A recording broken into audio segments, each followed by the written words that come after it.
follow these scriptures. Now the reaper's all on my back. Now it's suspect with these preachers. Wonder why they teach what they teaching. You claim that you have truth, but ain't practicing what you preaching. Come around calling me bro. When I needed you, you went ghost. Don't try to get too close, or you just might get exposed. That world mission society had me locked down in my soul. And I'm not playing. Hey everybody, my name is Edgar. I'd like to welcome all of you back to another episode of Defusing the WMSCOG. And we got Shakira back on the show today for part two. And I think on this episode, we're going to focus a lot on life after the cult, which is something that, I love to, go into detail about because usually people come on here and they tell, their story, inside the cult and how they left, but you don't really hear like about life after the cult. And so I'm very interested to kind of go into detail with Shakira. So, nonetheless, Shakira, welcome back, and yeah, take it away. I'm back. Um, the reason why I want to sort of focus on life after the cult is mostly because that was the topic of my second book. So after I wrote the first book and some time passed, I had a lot of thoughts, a lot of things that I wanted to share that I hadn't written in the first one. And so in the second one, the main sort of topic, well, the first topic is sort of life after the cult and how although it's not easy at first, it definitely is worth leaving, because it can only get better, like, from when you leave. So yeah, I wanted to sort of let people know that who are still in the cult and who might be like umming and ahhing about whether they should leave or not. And just let them know, yeah, it is scary when you first leave, but it's worth it. So yeah, my experience after leaving, at first it was like I had to start from scratch. I had no friends really because, as you know, they kind of isolate you from your friends. Luckily, I still had my family. My family always supported me throughout that time. So I wasn't starting completely from scratch, but I was in the sense of like friendships at least. So I didn't really have any friends. I was in like this state of like going from like every day having your schedule full like work mission, being a unit leader, preaching, like always being expected to be in Zion, to go from that to like, well, I don't have any expectations. Like, Right. no one has any expectations on me anymore. Like I can just do whatever I want. Was actually like kind of scary because it's good to have freedom, but it's like, what do I do with my time now? So finding hobbies and things like that was really important and just finding a way to like occupy my time. I ended up walking a lot. I went a lot of walks. I started to discover music that wasn't WMSCOG music, new Yeah. song. And that was like a whole world, of difference. Just listening to music, and going on walks and being able to clear my mind and kind of just take every day as it came. So the first few months of leaving was, I would describe it as empty in the sense of like, my schedule was always empty. I didn't have any friends and I didn't have all these like social things to do, but I did spend a lot more time with my family, which was really good. So it was like just reconnecting to myself and reconnecting to like with my family as well, because it's like when you join the cult, one by one, you give up things, right? You give up your personality, you give up your hobbies. Like I had all sorts of different hobbies when I first joined. Like I was I really liked anime and manga, and I used to draw and I used to play lots of video games, but all of that, just one by one, I had to give it up because they make you feel bad for having these things. So it was like rediscovering those things, like why, you know, watching new anime or watching the old stuff again. Reading, getting into reading, because the only things I'd read when I was a member was like literally their books. Like I can see them behind you there. Yeah, yeah, yeah. Like, that was what my thing in my bookshelf looked like when I Yeah. was a member. Just full of like Mystery of God and the Spring of Water of Life, etc. So I never had time to read anything else, and it's like I didn't really want to at the time. So it was like reading and just exploring different things, like watching different TV shows. So that was like what I spent most of the first few months like leaving. But after that, things I guess started to pick up. I started making friends, I started dating, and you know, like I got like a more sort of stable job. And so then I started having more of a routine and having things to look forward to. basically. So yeah, life has been so much better. Like I've just had this like freedom. The most important thing to me is like freedom. Like if you're in the WMSCOG, you never have freedom. And it's like what you said, right? You never have peace as well. Yeah. Like it's not true peace. It's more like some days you feel okay because you feel like I've preached today.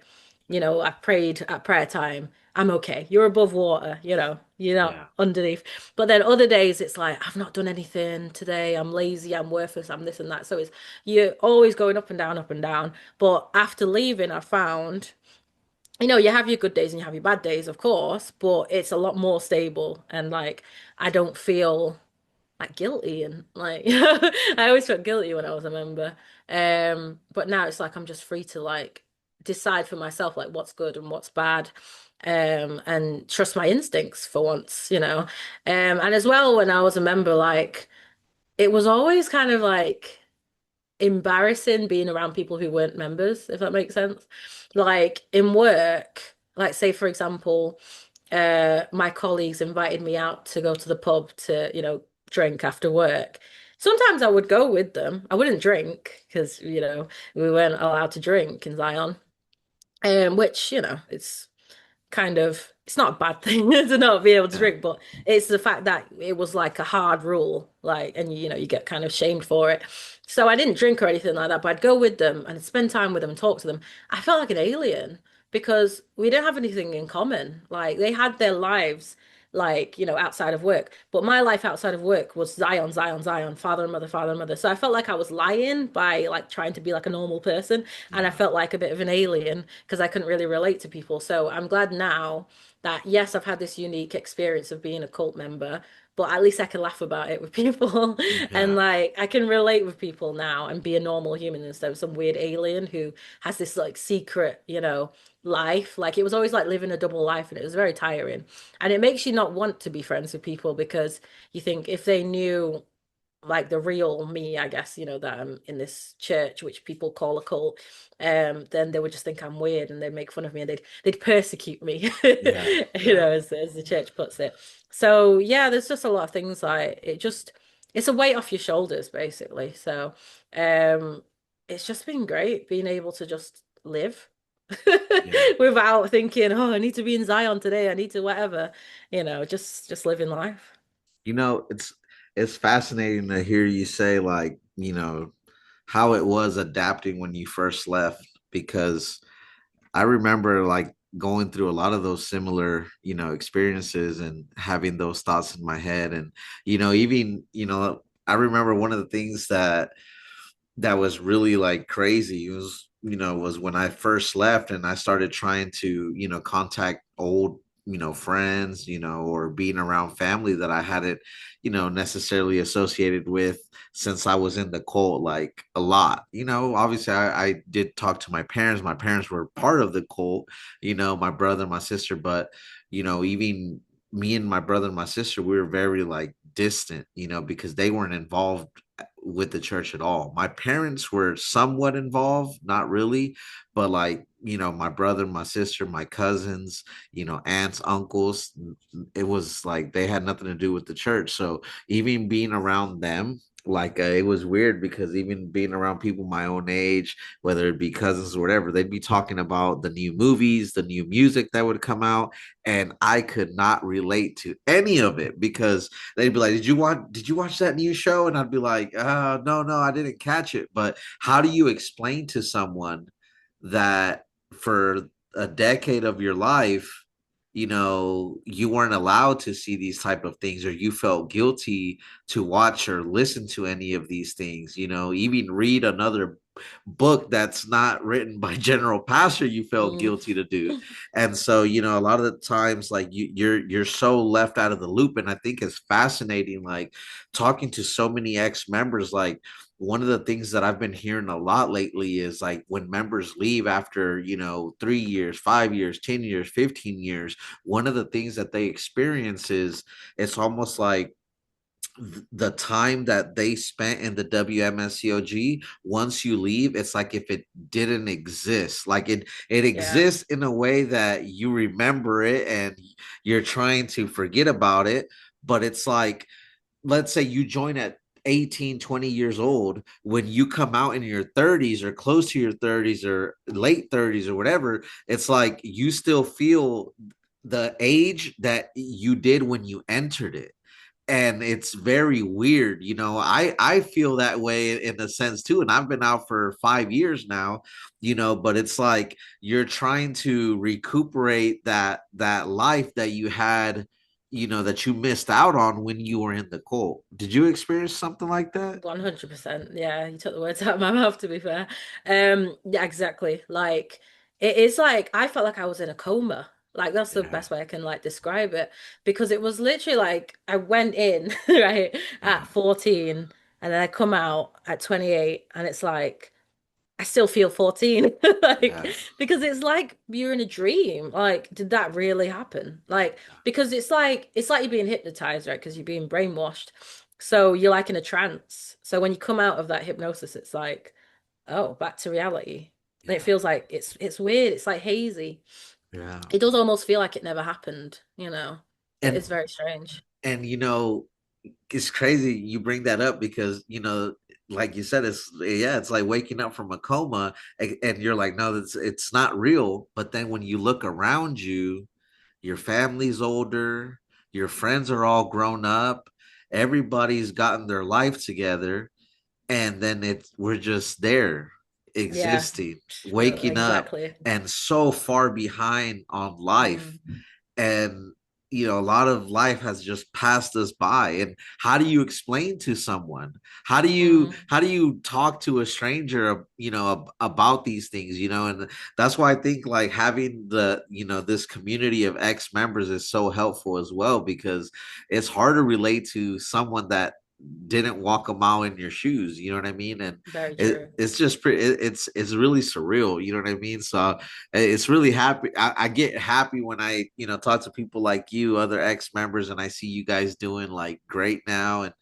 doing the things that we couldn't do when we were in the church because we're free, and yeah. So anyway, Yeah, honestly, it is. It's so nice to speak to people who've been in it and can understand it because it's like, how do you explain 14 years of your life were just gone? Like, how do you explain that? Like, it's weird. And then I find myself sometimes when I do like speak to people at work or something, sometimes I'm like, oh, I better not. I shouldn't tell people about it. But sometimes it's hard not to because you get into certain conversations and it's like, it just comes into it because it's like you have to explain why, you know, you basically didn't do anything for X amount of years. yeah, And like certain things just need to be explained yeah, because otherwise that people just get confused. Like, what do you mean? Um, so yeah, it is really always good to talk to people who did leave the same place. And even though we're from like other places in the world, but we do have the same experience, yeah. really. So it's yeah.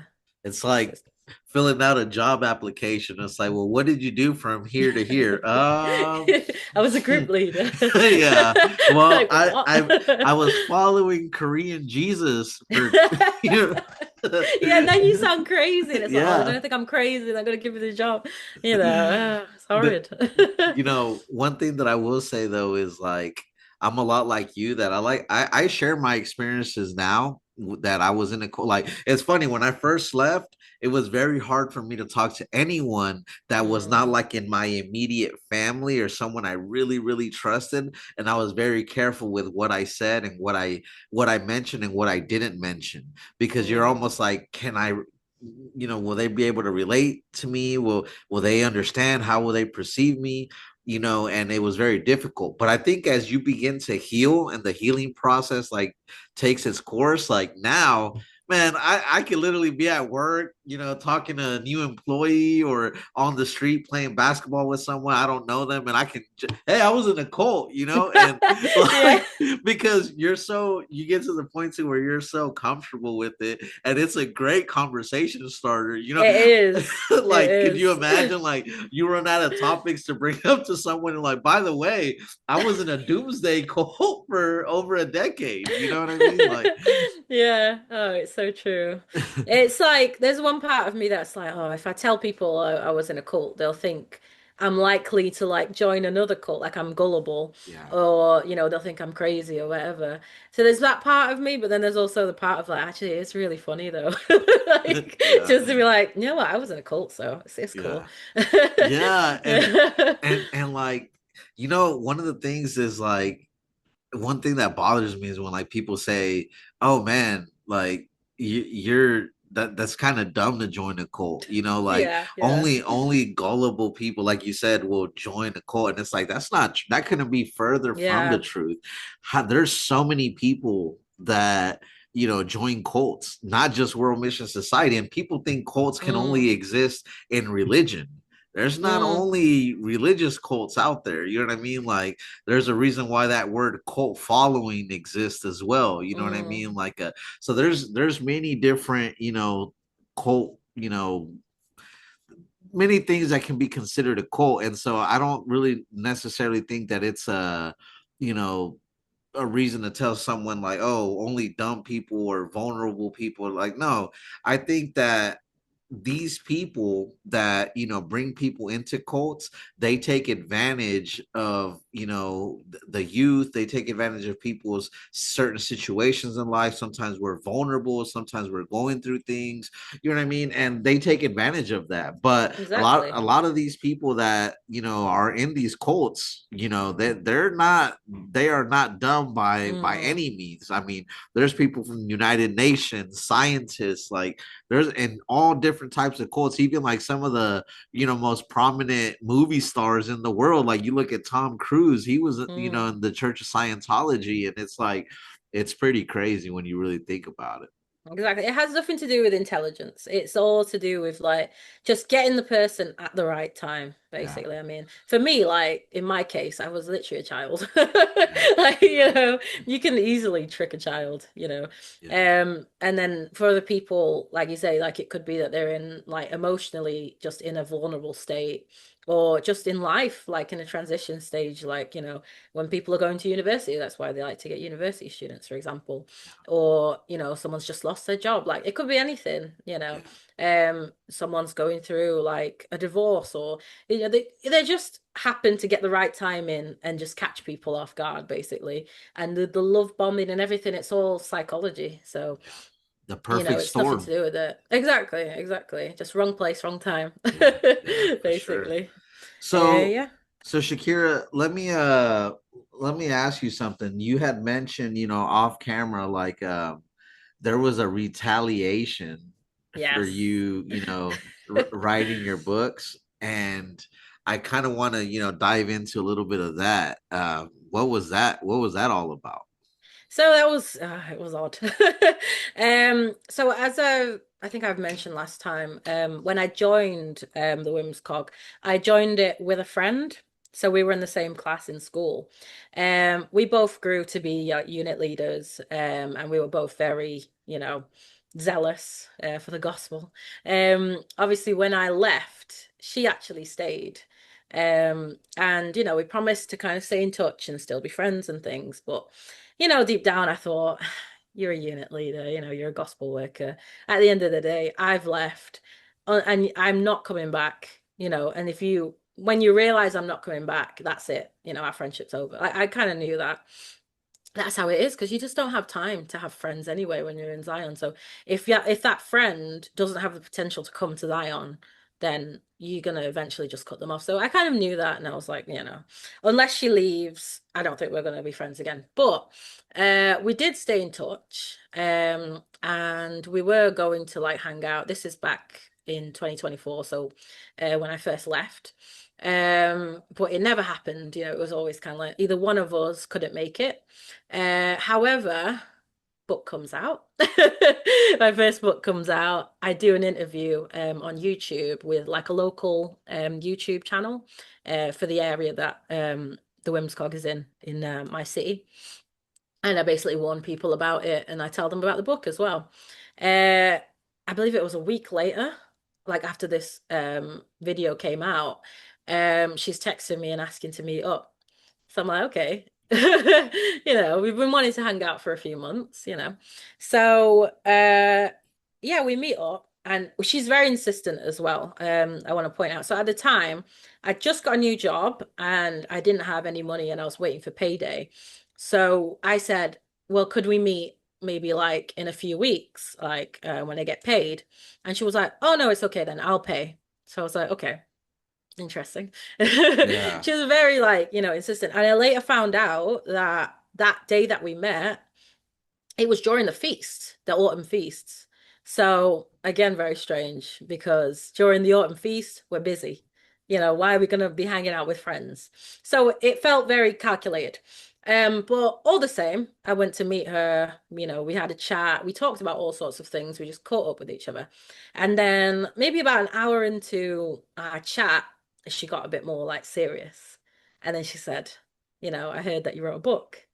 And then I was thinking, okay, this is why we've met, right?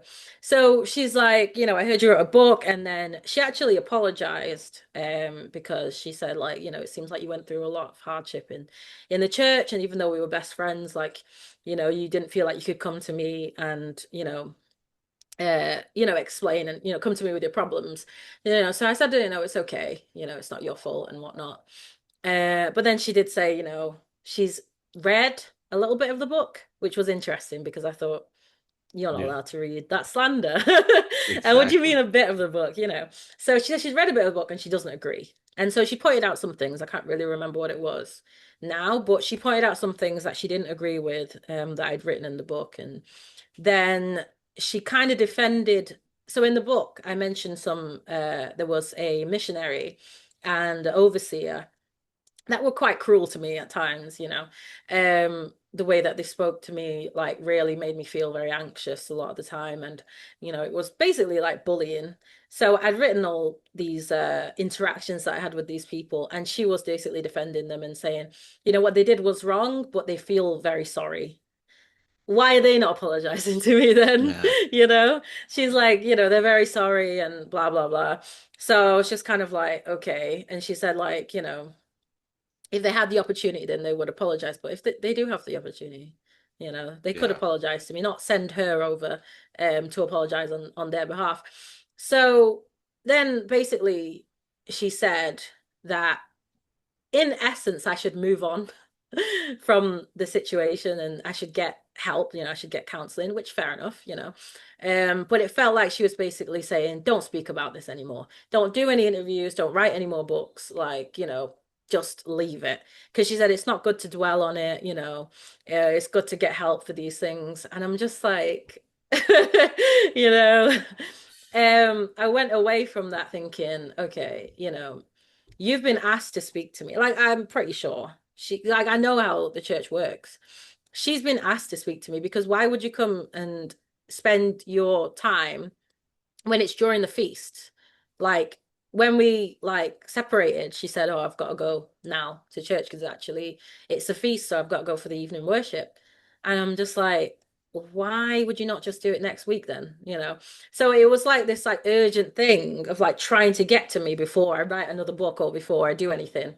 And it just felt very like um just not right because it's like it's supposed to be this person, like we're supposed to be friends and everything for so many years, and then she's basically meeting me on the pretense of, yeah, we're friends, we're going to hang out. But the real reason was very obvious, that she met me in order to talk about basically stop me from writing anymore and saying anything else about the cult. So then it felt like we're not really friends then, Right. because after that she did not get back in touch, you know. Yeah. And it was like, okay, yeah, I see. Yeah. So I feel like they just sent her to basically try and silence me, if you will. And I just thought, you've fallen right into it as well. But You yeah. know, unfortunately, the WMSCOG is not that hard to you can see their motives very easily. Mm, They're not that smart as they think they are, and it's very unfortunate though, because it's in times like those that you realize that these friendships that you built, you know what I mean, and like any type of relationship that you have with people in there, like it's all conditional. it's unfortunate because I honestly believe a lot of these people are deceived, and they're Yeah. doing what they think is the right thing to do, but at the same time, you know what I mean, like that's like it's not. Mm, How can you defend those actions? Because ultimately what she's saying is the whole point is you need to stop speaking out, whether it's mm, writing a book, whether it's doing an interview, whether it's what it's spreading awareness in general, just stop. But mm, the thing is, when first of all, they can't control ex members, right? Like we're free to do whatever we want, but why is it that they're pushed, to tell ex members to stop? Why is it that the World Mission Society as a whole always attacks ex members? It's like it almost seems like they're the ones that can't give it up. They're mm. so mad that they lost control of these members that they're still, you know what I mean, monitoring what we're doing. So Yeah. it's like we could turn it back on them. Like, well, why are you even watching our content, bro? Like, I mean, I Mm, appreciate it. Thanks for giving me, some more support. But like, you're supposed to be doing other things, right? mm, And it's like, are you really mad that you guys can't control us anymore? And again, this is if your problem is with me speaking out, then your problem is with, you know what I mean, not us, but the ones who gave us the right, to do this. Here in the United States, we have the right to speak out. You know what I mean? I'm sure the laws are similar, there in yeah. okay, so it's your right, to do so. So what's the issue here? And the problem is if the member that was speaking out was speaking good things about the church, no problem. Mm, But it's always when somebody is exposing them, for the treatment or what really goes on in there, or whether it's deconstructing the doctrine, or whether it's exposing their history, or sharing their experience, that's what they have a problem with. And I just mm, think that that's not right, but again, they don't care. They're just trying to get everybody to shut up. mm. I do want to point out, I mean, she might be watching, I guess, or if she is, as much as I do think that wasn't right to do, I do also understand her point of view because I was in the same position as her. I was a unit leader and, I wanted to do what was right by father and mother. And so if anyone was talking bad about father and mother, whether it was true or not, I would want to say something as well. So on one hand, I do understand where she's coming from, and also like if in the future she does leave, as much as I'm saying like, it didn't feel like a genuine friendship, I would definitely be willing to be friends, with her again if she does leave. But as it is, like now, she's working for Zion, so we can't be friends. We're Yeah, enemies. yeah. It's crazy, really, when you think about it, because they really look at us like that, like Mm. spiritual enemies. You know what I Yeah, mean? literally as well. Yeah, Yeah. I've actually heard someone tell me directly, like that he's a ex member who talks to a current member, and me and that current member used to be really good friends. Well, the Mm. middleman, the ex member that still kind of talks to him, he told me like that he had a conversation with the current member about me, and like, why don't you talk to Edgar? You guys were so close, you guys were so cool, and he used those exact words, because he's my Mm. spiritual enemy. Yeah. And I'm like, bro, and like we sound like 8-year olds. Like you're Yeah. my spiritual enemy. Like, come on, bro. Like you used to Yeah, it's so sleep at my true. house. Like you ate off my table. Like we were boys. Like, what are you talking about? Spiritual Yeah. enemy? It Like, is crazy. It is. Like it's like there's a line and when you cross that line, it's just like you're an enemy now. Like it yeah, just is what it is. Like it's like what? What happened to all those years, that we yeah, were friends and everything? Like as soon as I speak out and speak the truth, this is the thing, I'm not lying. If I was lying, then I understand her getting upset or, the church getting upset. But I'm not lying. right, Everything right, I said was true, and they can read it and know that it's true because they were there. yeah, So, you can't be mad at me for not lying, like for telling the truth. So right. it's yeah, it's If mad. if anything, to the World Mission Society that's watching this, do better. Yeah, treat your members better, right? Get rid of the exactly. doomsday prophecies and all this pressure and all these cult tactics, and you won't have ex-members leaving and feeling like they have to say something about it, you know? Mm, And so, but anyway, so Shakira, there's a lot of things that you also wanted to cover. So I'm just going to go ahead and yeah. let you take the floor because if not, I'm just going to keep rambling and rambling on. So I've written them down, so I'll just be Okay. looking down from time to time. But yeah, so I want to talk about the importance of sharing your story because since I've written the book, the first book, and done interviews and written the second book, I've had like quite a lot of people reach out to me who obviously I won't name names, but who used to attend the church, and quite a few people have left either as a result of like reading the book or seeing the interviews, or as a result of just like that contributed to it, even if it wasn't the full reason. And some people have left and then afterwards read the book and felt like very comforted. So I've had a lot of feedback from ex-members that I used to attend church with, and I've met up with a few of them and talked to them. And some things are like crazy because I think I mentioned last time that I don't believe in God anymore, like I'm an atheist. But the weirdest one was a family left. I'm trying to make it as vague as possible because that church is very small. So they're going to know who it is. But the family left, and the family is still Christian. And I met up with them and I talked to them. And at one point, I did have to explain to them the best I could through the Bible why we don't need to keep the Passover or the Sabbath. Yeah. And it felt Oh, weird doing that as an atheist, but yeah. I felt like I have to at least let them know.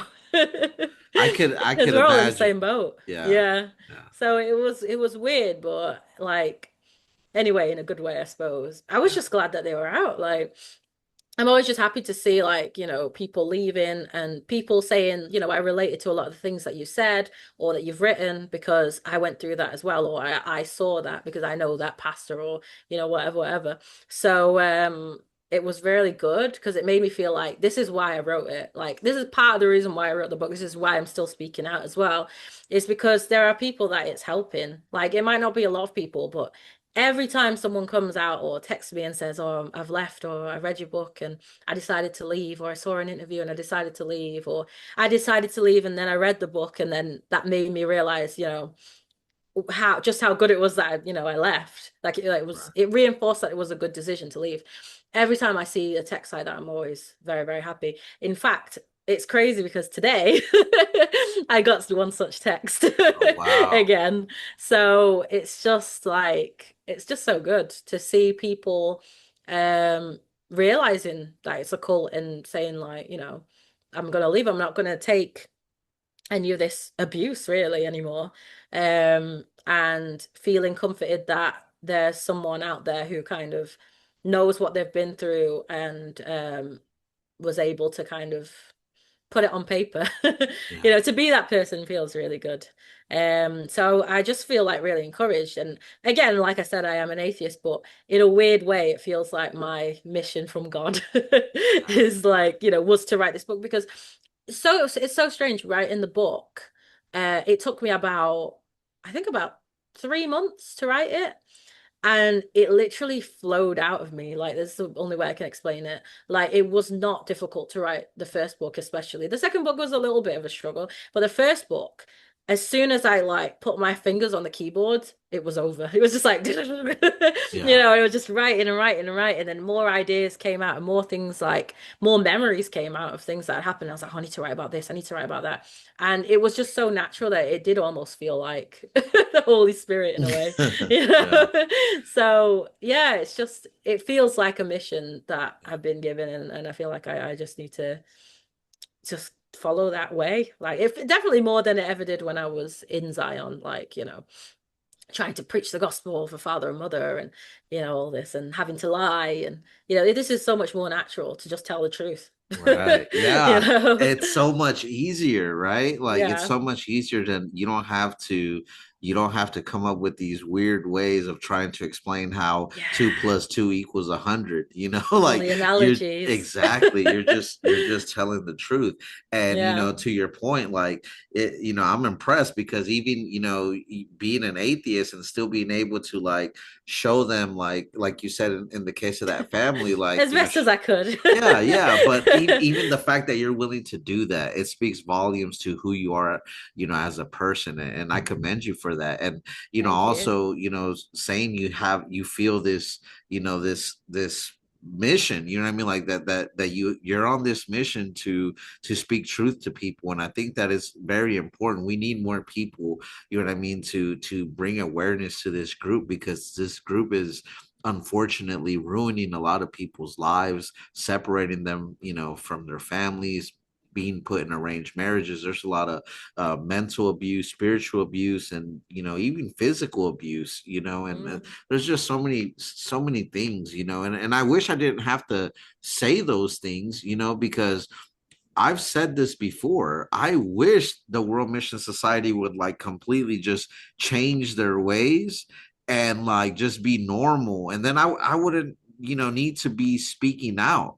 The problem is for them to do that, they would have to admit, all their past Mm. wrongdoings. And I don't see that happening because Same. if they were to say all the things that they did, then nobody would probably attend that church anymore. And they would, nobody would believe in them as God anymore, so. Mm. But anyway, I'm very happy to see even like on the other side of the world that there's people that are passionate about, helping people regain their life back and just, telling the truth.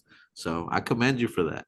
Yeah, it is literally all about telling the truth. Like when I was a member, I would hear people say, just preach the truth, just tell the truth. It wasn't the truth, it was lies. Yeah. So it just didn't, it never felt natural. But now it's like, I feel like it's my duty to just tell the truth. Like this is this and that is that. And I guess some people aren't ready to hear it. So I don't run around to like current members and be like, you're in a cult, blah, blah, blah. Because I don't think that's like helpful. But if a current member was to say to me like, well, why did you leave or why do you think it's a cult? Then yeah, I'm going to tell them because just tell the truth. Right. Something Right. wrong with that. Exactly. Yeah, no, I like the way nicely put, Shakira. So let me Thank you. ask you this. One of the things that we talked about also that I kind of want to get into is holidays. So Yes. for if I remember correctly, it's been since you joined when you were 14, correct? Yeah. And for since you were 14 years old, right? That's a long time because you left when you were 28, correct? Yeah. So you 14 didn't years. keep any holidays for 14 years. Not one. And as I understand correctly, you recently kept one, right? Yes. So what was So that experience like?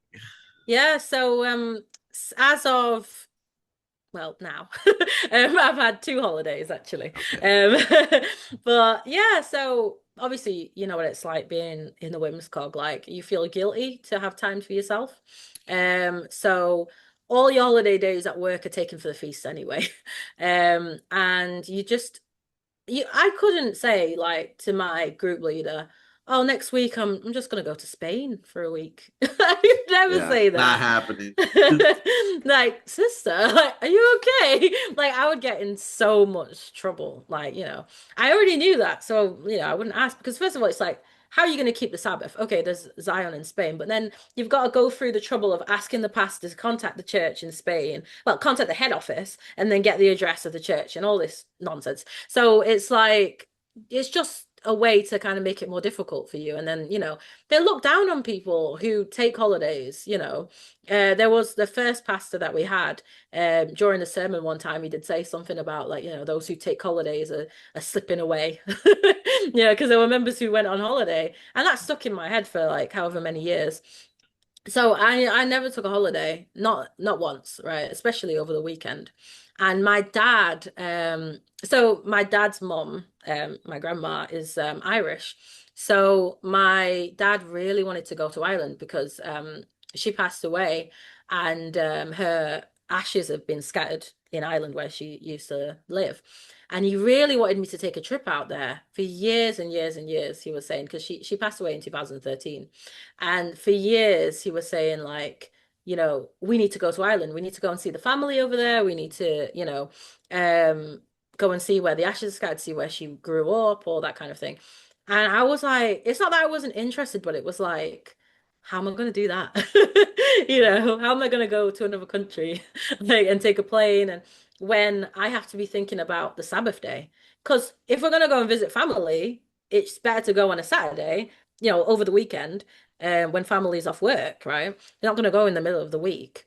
So he was like, we have to go, during the weekend. And I was like, I can't go during the weekend. It's a Sabbath day. I'll miss it. Oh, just miss one Sabbath. It's fine. No, no, no, no. Yeah. I don't want to get in trouble. So for years, I just put it off. And then after I finally left, in 2024, I believe it was November, um, my dad said again, like, nothing's stopping you now. Let's Uh, go to Ireland. So I was like, yeah. So we finally booked our trip to Ireland. And the ironic thing is we did end up going during the week, because I was working weekends. But all the same, the family, managed to accommodate us.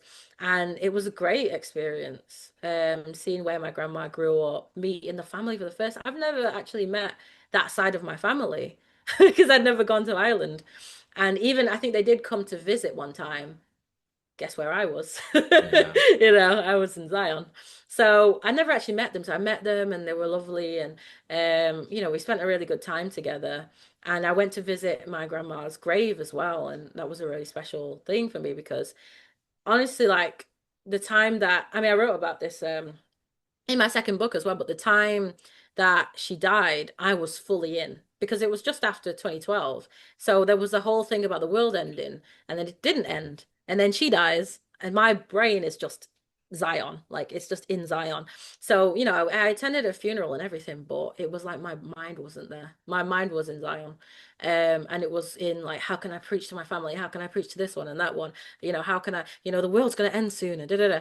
That's all I was thinking. So I felt really bad about that. And I had a moment, in front of the grave where I kind of spoke to my grandma, if you will, in my head, just kind of, as much as I don't believe in it, I just thought I'll just, have that moment to kind of, for myself as well, to kind of like apologize for like not being fully present at the time. And yeah, basically it was like a very good trip. So then I came back feeling refreshed. Yeah. And it was very good. So that was my first holiday. And since then, I've had another holiday. So only it was recently. It was just before Christmas. Um, we took a last minute holiday, like a last minute deal to Tenerife in Spain. And we went for a week. And it was my first time being like on the beach, like by the pool, sunbathing, all that in like 14 years. Wow. It was weird, but it was great. It was so nice because like when you're in Zion, I feel like you can never truly rest, right?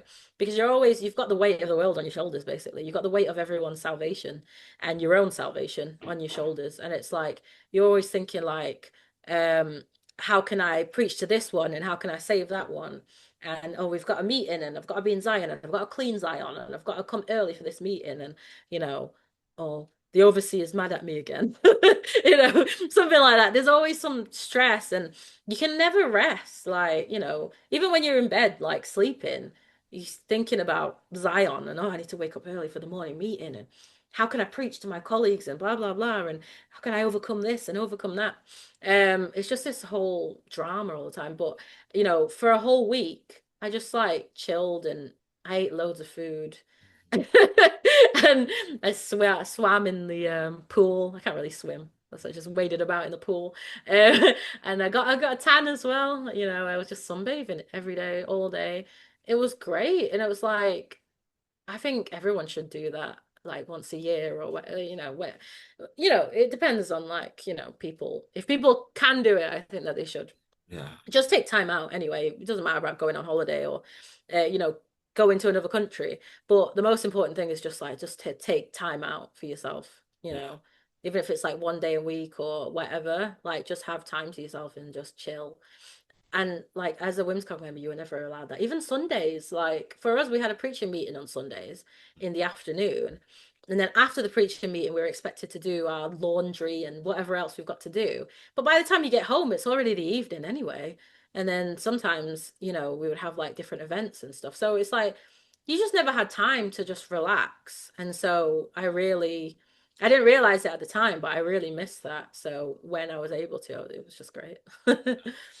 Man, that's hearing you say that like really makes me think of like all the times that, all the family reunions, all the family trips that I missed, the weddings, so many things that we missed as part of, being in the WMSCOG. And it brings me back even to my grandmother's funeral. And I remember being fully indoctrinated when I was there. And that's something you actually unlocked a memory, because I've never spoken about that, and I hadn't even thought about that time. And I remember like being at, she was still alive, and all my aunts and uncles, my mom were, at my aunt's house. That's where my grandma was. And everybody was spending time with my grandma, and I was there. I was present physically, but Mm, mentally I was thinking, I need to preach. I need yeah. to, the death is part of life. And the most important thing is, are they forgiven of their sins through the Passover? And how can I get this message to them? And it's just very crazy now to, think about it, that, what I mean? I didn't even focus on the most important thing, which was spending time with my grandma. You know what I mean? Like I was halfway there. It wasn't really Mm, Edgar, that's how I and felt halfway yeah. there.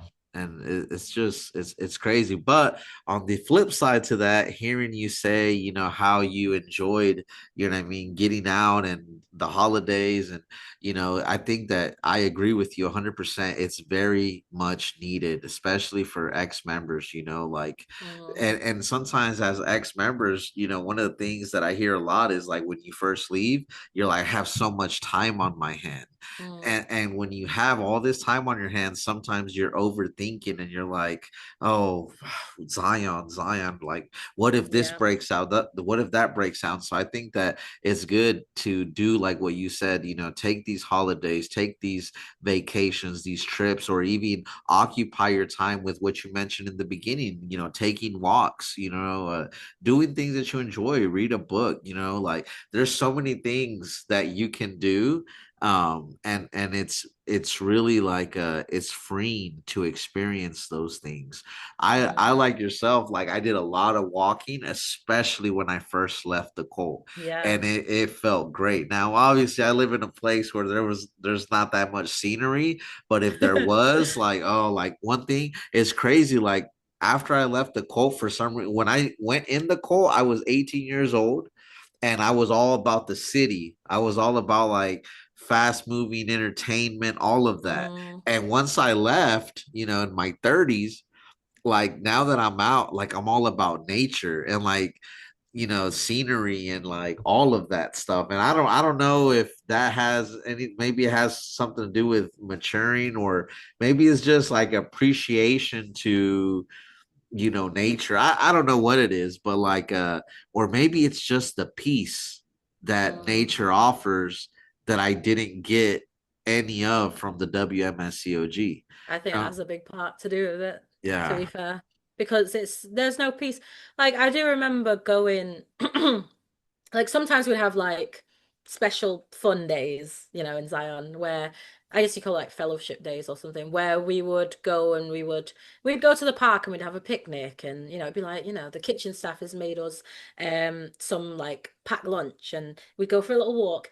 And it's like you're in nature and you're climbing these hills and whatever, but it's not the same as like now that we're out and we can go into nature. It's like you don't get that peace. You get the overseer running around taking pictures of everyone. Oh, smile, sisters, and it's like Yeah. leave me alone.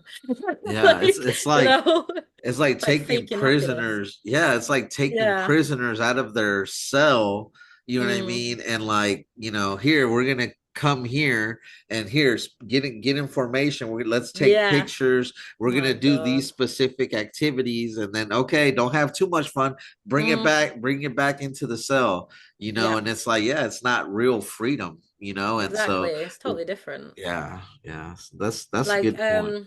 I do remember actually the last time that we went on a trip as like Zion, and I was mentally out at that point. Like it was about a week before I left, and we went to Wales. Beautiful place. And lots of hills, and we went sort of like hiking, and it was like obviously mentally I was out and I didn't tell anyone that I didn't believe. So I was like, thanks, mother, oh man, blah, blah, blah, all that Yeah. stuff without actually believing and just be like, really love you. Um, but not like, actually believing it and just going along with everything. And, all we did was take pictures, like, which, look, there's nothing wrong with taking pictures, like, but it's like, take a group picture now, and like everyone in the young adult group got to take a picture together. And it's like everybody together. And it's like they forced you to be all happy and chummy with each other. And deep down, it's like, a lot of members probably had like a lot of issues with each other because Yeah. like it's I don't know, it's like there's a lot of competition in Zion, and there's a lot of leaders who are very cruel and rude and things, and it's like you got to be like, oh, but we're best friends now, huh? Like you know it Yeah. was just it was so much pictures. And then our group leader was constantly like, pictures, we're trying to eat, she's like, oh, smile, sister, and it's like, oh please, Yeah. not again. Uh, yeah, you're bringing back a lot of memories, spending time Yeah. with the members, during a fellowship. And yeah, it just everything seems so controlled, and Yes, very controlled. very controlled. And you're just not free. Like what I Hmm. mean, like you can't talk about what you want to talk about. Like as Yeah. much as you're out there, you still have to follow the script. You can't really be Mm. yourself. I can't tell you, like, if there was a sporting event, I can't talk to you about the sporting event. No. That's not heavenly. Mm. We need to follow the heavenly custom. And it's just very weird. But speaking of Yeah, I that, felt like that. like, so I know there's another thing you wanted to mention, like lingering tendencies, right? So like Yes. when you leave the code, a lot of the times those same tendencies that we had while we were in the church, they linger. Like, what's Mm. your experience with that?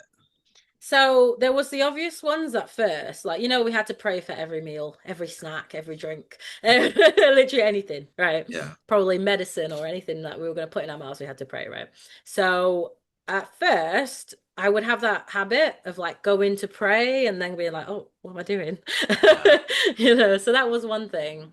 Saying amen Yeah. accidentally when you agree with someone. Yeah. Amen. Oh, that's Like not the what? right time. Yeah. Yeah. Like at work or something, like your boss is giving you like a speech to everyone, Uh, and then they're like, okay, and they're like, amen. So oh, that's that kind of hilarious. thing was always Yeah. embarrassing because you're like, oh. Saying thanks to father and mother when something Yeah. goes well. I've done that so many times. Or I've Oh. started, I've gone, thanks. Like, thanks what? Nothing. Yeah. It's so bad. But the big thing was actually people pleasing. So I think I was the type of person who was a bit of a people pleaser before I joined the church, if I'm honest. I never liked people getting mad at me.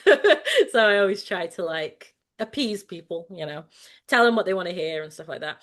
But it definitely got really bad when I was in Zion. Like in Zion, like basically like when leaders are quite rude to you, like I'm sure everyone in Zion, everyone who's been a gospel worker has experienced it at least once. Like an overseer said something really rude to you, or like a deaconess or a missionary. Whenever that kind of thing would happen, I would always, you were trained, right, in Zion, like you always have to smile and you have to accept everything because I'm a sinner, right? So I'm a sinner, so I can't complain. Like I'm sure Heavenly Mother, Jangil Jar, has given those like sermons before where she said, like, we can't complain because we're sinners. I do remember something like that. I think she was talking about the weather or something, and she said, like, when it's hot, members sometimes complain, but we shouldn't complain. We should think, oh, at least I'm not going to hell. And when it's cold, we shouldn't complain. And, we should always remember that I'm suffering because of my sin. So if someone says something to us that we don't like, we have to accept it because we're sinners, and that's the humble thing to do, right? The arrogant thing to do would be to argue against it, and then you risk losing your position in the church and getting rebuked. But so because of that, I was always very much a people pleaser, and I always tried to make sort of peace in the church, and which can be a good thing, but sometimes it was a bit too much, like it was at my own like detriment. So after leaving, I kind of was like, well, I don't need to be a people pleaser anymore. But it was really hard to shake it. Even now, it's really hard to change because it's so ingrained that you just like your default reaction to everything is like, okay, you just accept it. So I had a few issues with that as a result. Like, I had an issue at work with someone who was practically bullying me, to be fair. Like, for whatever reason, he just didn't like me. And my first reaction was to find out why doesn't he like me and try to make him like me and try to be more nice to him as like a way to combat it. And it didn't help, And in the end, I kind of had to stand up to him. What I ended up doing was actually just telling my boss about him. And even saying it to my boss was hard because it was like, you want to kind of say directly, like, he said this and he did this and blah, blah, blah, and I don't like it. But I almost feel like I have to still cover for him. And it's like the same way as like in Zion, like when an overseer would be really harsh to you and really horrible to you. And then, someone might see and then be like, oh, what did you talk to the overseer about? And then you have to like soften it up and be like, oh, he was just giving me some advice, but he was actually really horrible. Yeah. You always cover for the people who are like abusive. And I found myself doing that kind of thing. And I was like, I can't, I have to kind of break out of it. So it's an ongoing process. And I think for anyone who is similar to me, because I'm sure there's a lot of people who either are still in the church or who've left, who are very similar, have those like same tendencies.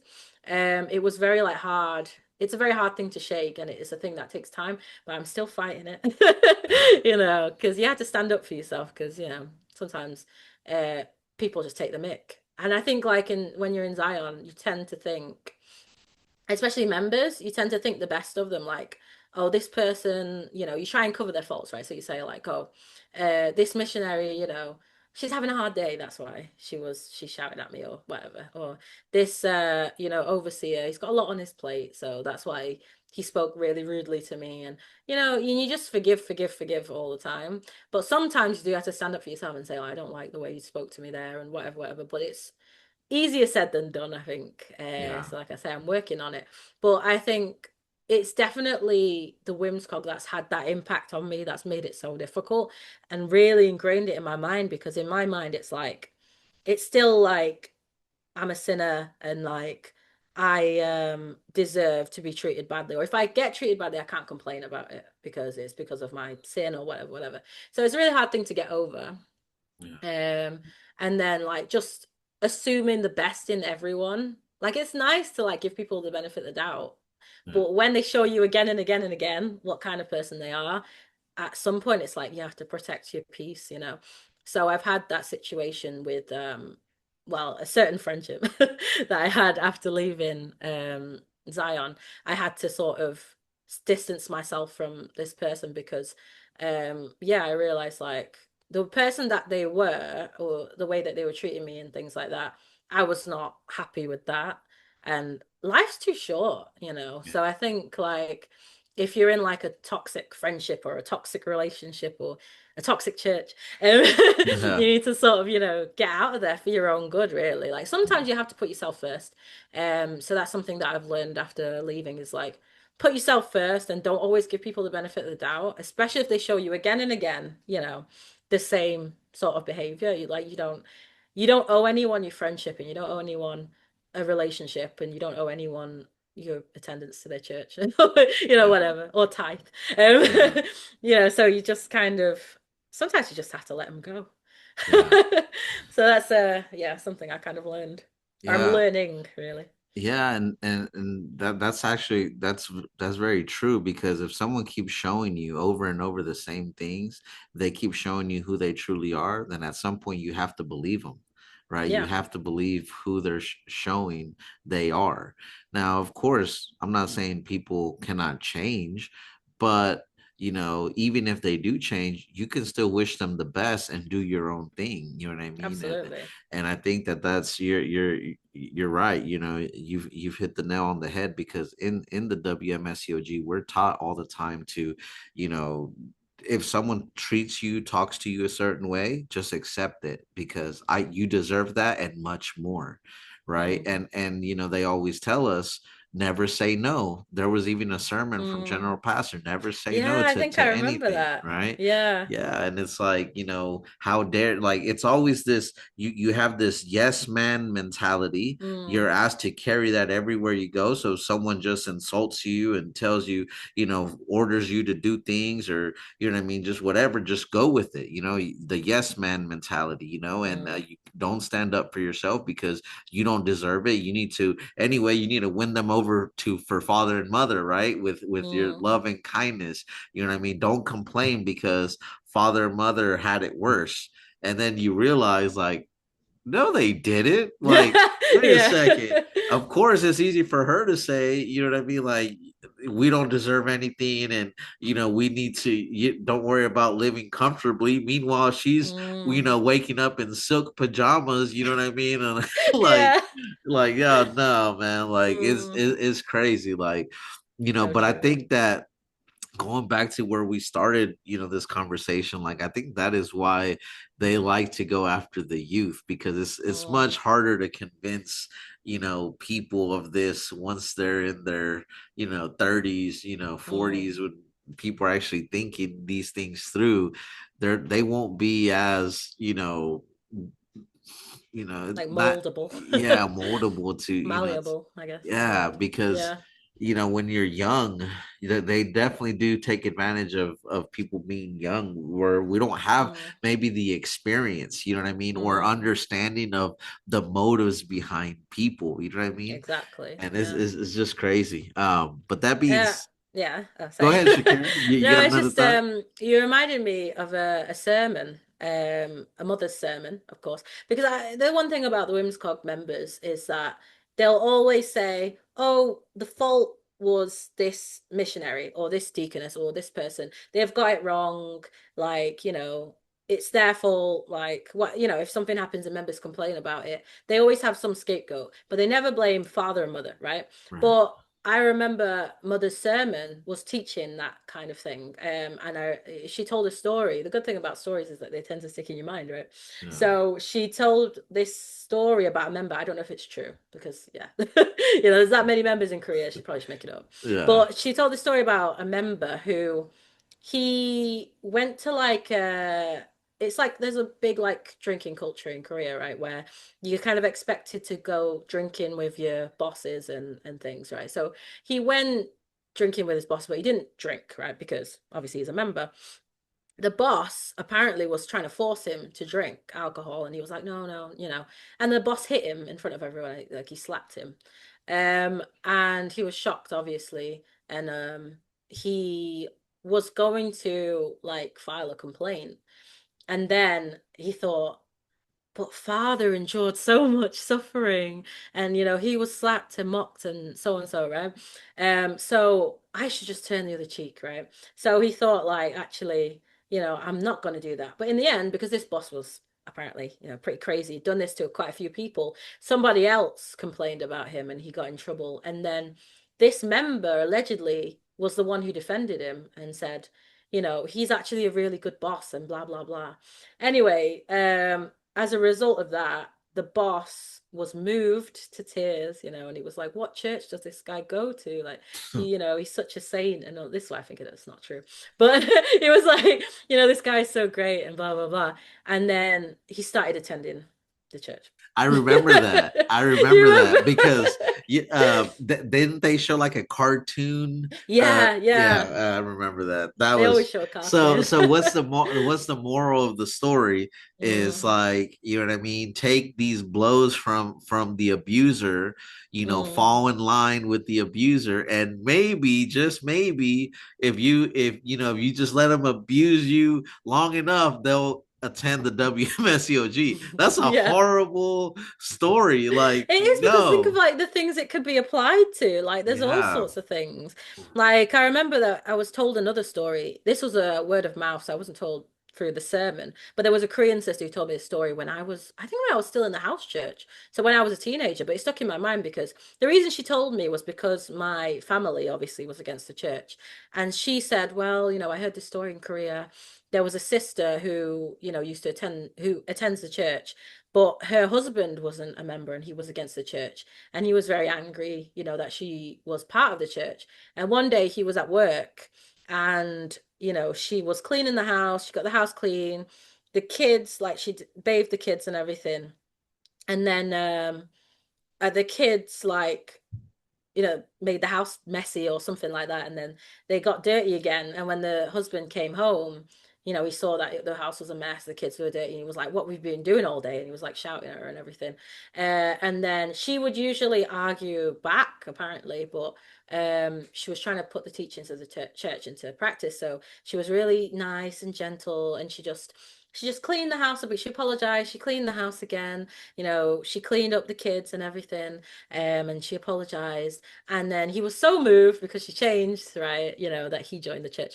So just like think about like in an abusive situation, like where, the husband was like, let's say hitting the wife, and she was just like, she's heard this story, right? And then she thought, oh, well, I just have to endure, I just have to endure and I just have to like pray to Father and Mother that he'll stop and just be more nice to him and, try to be more in line and maybe one day he'll join.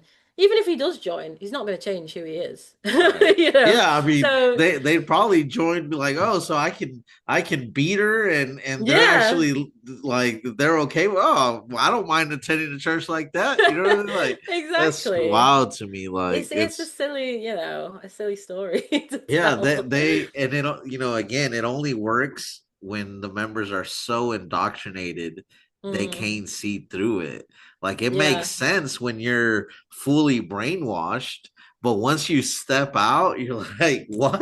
Like Yeah. this is weird, you know? Exactly. Like there's so Um, many holes in the little stories that they tell. It's like, yeah. no, that wouldn't, that It wouldn't wouldn't happen. fly, and a lot of it, I guarantee you, a lot of it is lies. You know what I mean? If they lied Yeah, about so yeah. many other things, why would I expect them to be honest about these things? And Exactly. there can be truths in lies as well. You know what I Mm, mean? Like they don't know the motives behind the people in the stories as well.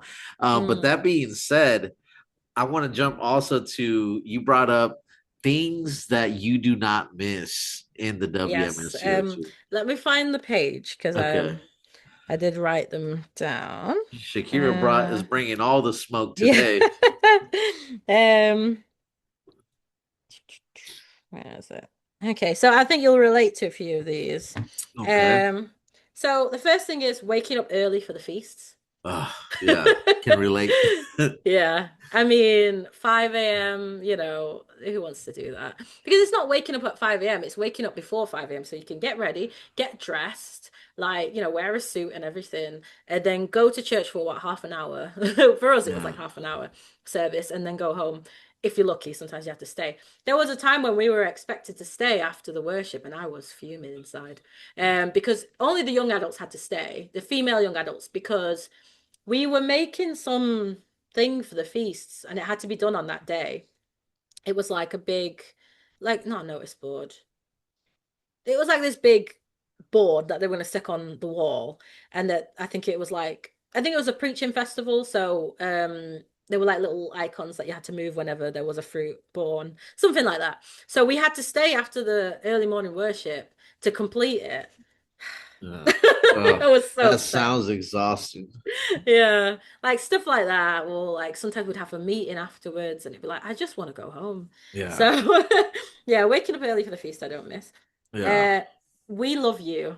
Oh, As in, the chant. yeah. It was so embarrassing. Yeah. Like, when people would like, yeah, I hate it. Yeah. When some new member would come and Yeah. they know nothing about the church, and they've just studied, and then everything's gone well, and then they're leaving. The whole church comes outside to say goodbye, and then usually that the pastor would start it, and he'd be like, "We love you," and Uh, everybody would be like, "We love you." Oh, and then the it was end. so Did awkward. you guys have? Wow. Oh yeah, I think I hated that worse. Like, oh, it was like Yeah, how what's why? yeah, like I can imagine them getting together and be like, how can we make this chant worse? And Yeah, they came up it's with the public humiliation. yeah, like oh that was torture in itself. And they Yeah, would they would make us do it in public as well, because sometimes we would do voluntary work, right? yeah, And they would invite all these like people from like the government, like MPs and things. And like we sometimes had like mayors and stuff come.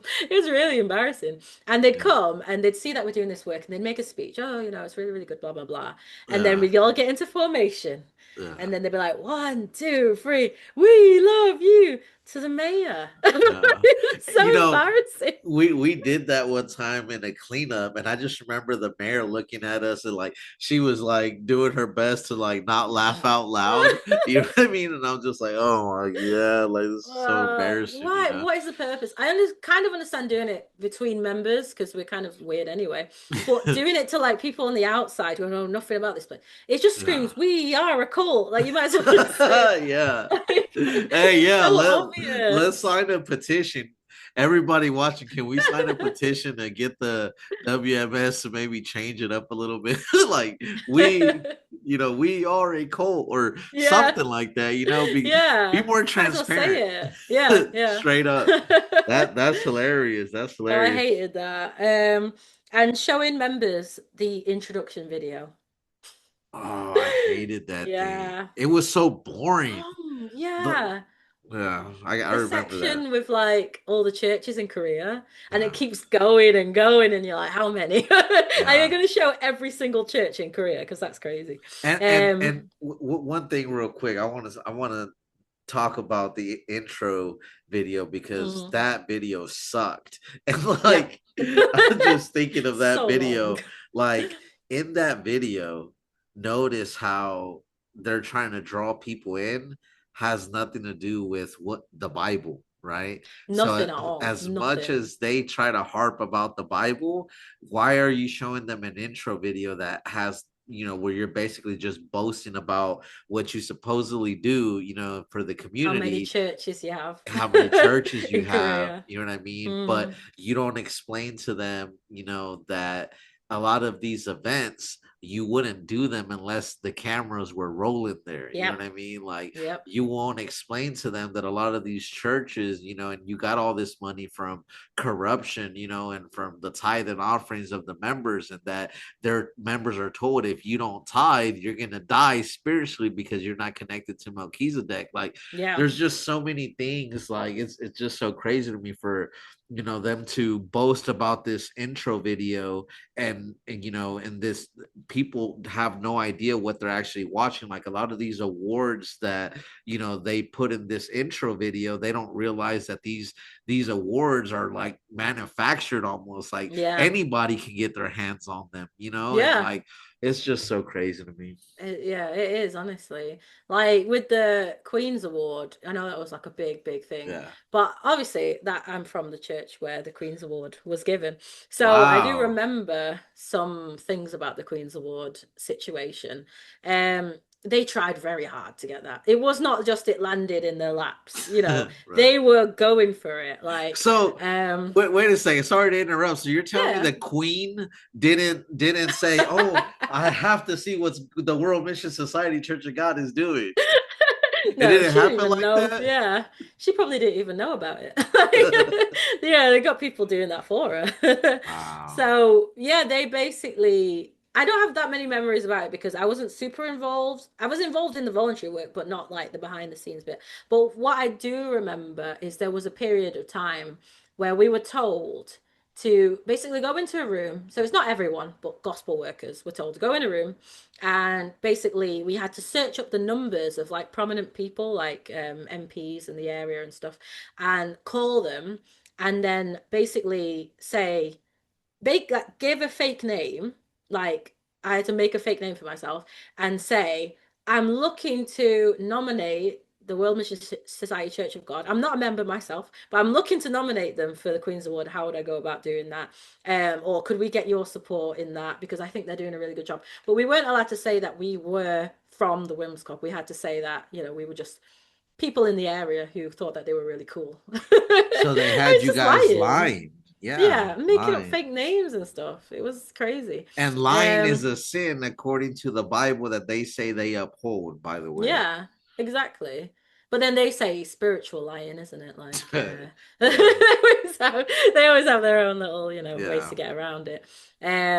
But yeah, like, what was it? I think in one of the subjects, it was like, if you say you believe in God, but you don't keep the Sabbath, you're a liar.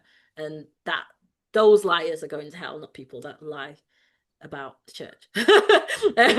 So Yeah, ridiculous. they really twist it and bend it around like Yeah. it's crazy. But yeah, so they actually basically begged for the Queen's Award. Like they really were like calling up everyone and asking them, please nominate, the Church of God. They've done such a good job. I'm not a member personally, but they've done such a good job. And it's like, you are a member. So they really, really, really begged for it. And then when we would do voluntary work for that, of course, we did do genuine voluntary work, but a lot of the time it was not that. I mean, I do remember there was a specific time where we were supposed to do a cleanup in this area, and we must have cleaned up for about half an hour, like just going picking up litter. We had these black bin bags, and then they were putting they were like, okay, let's go for a picture, right? So everybody stood in like, a line, like a big crowd, and then they put some like bags, the bin bags at the front, but they were like, oh, it's not full enough, right? Because we'd only cleaned for about half an hour. So they started getting empty ones, filling them up with air and closing them and puffing them out and adding them to the pile. And I'm just Wow. looking there like, amen. Man, that's so So crazy. honestly, so these were the kind of things they would cut corners basically, and allegedly we visited something like 200 care homes to do like these performances, like the silly dances and stuff. But a lot of them, when we would visit them, we would do like we'd ask them quickly, like, can we do a performance? We'd be in and out in like 5 minutes because we would do like one or two dances, take some pictures, gone. And then we take a picture outside with like a banner saying, we visited this many care homes, but it's like we were there for 2 seconds. We said hi and bye, basically. It doesn't really count, but that's the kind of thing we did to get the Queen's Award. And then we put it all together and basically beg them for it. That's And so also, I crazy. heard that they're not the only religious organization to receive the Queen's Award because they were saying that they were, but apparently the Catholic Church received it. And What so, else is new, right? Like yeah, another lie from the WMSCOG, But exactly. the bags, like filling up empty Yeah, bags I just remember to seeing make that. it Like, seem like they're doing something that they're really not, tells mm, you all you need to know about who this organization really is. It's exactly. all about faking the funk. It's all Mm, about getting the perfect picture to put out a certain narrative about the church. They're not mm, interested in real change and doing, actual good. They're more concerned about what are we going to get in return? Is this going to be exactly. made public? Is Mm, this, how can we make the pictures look nicer? And it's just so crazy to me. It's so backwards, to the Bible that they claim to uphold, mm. and just everything about this church, like you said earlier, just screams red flag. They might as well, Yeah. we are a cult, like honestly, and then Yeah. finish it with you Ah, run. Yeah. and it's just like even hearing you say that they had a beg, pretty much for this award, it almost Mm, makes you like, because the way they show off this award, like you would yeah. think it's like the greatest thing. and you realize like no, like all of these things are like manufactured, like you said, the Mm. queen probably that has no idea about it, No. and like the people working at the desk, they're probably tired of the members calling and harassing them. They're like, you know what, just send one over to them, you know what I mean, like, Yeah. and the way they show it off, though, the way they present it is like no other organization in the Mm. world, that has received this award. Just like they say, no organization in the world has, ever preached the Passover or the Mm. Sabbath like we do, or like they make all these claims with no evidence. Like, Yep. and the fake evidence that they do show in the evidence books already been debunked. That's why they no longer, sell those things. And Yeah, it was it's so just, hard to get a hold of an evidence book when I was a yeah. member. We had like it was on like some app, but it had been taken off the app store. So one member had it, and they basically had to share it around to everyone. It was like contraband. Yeah, It was really. really weird.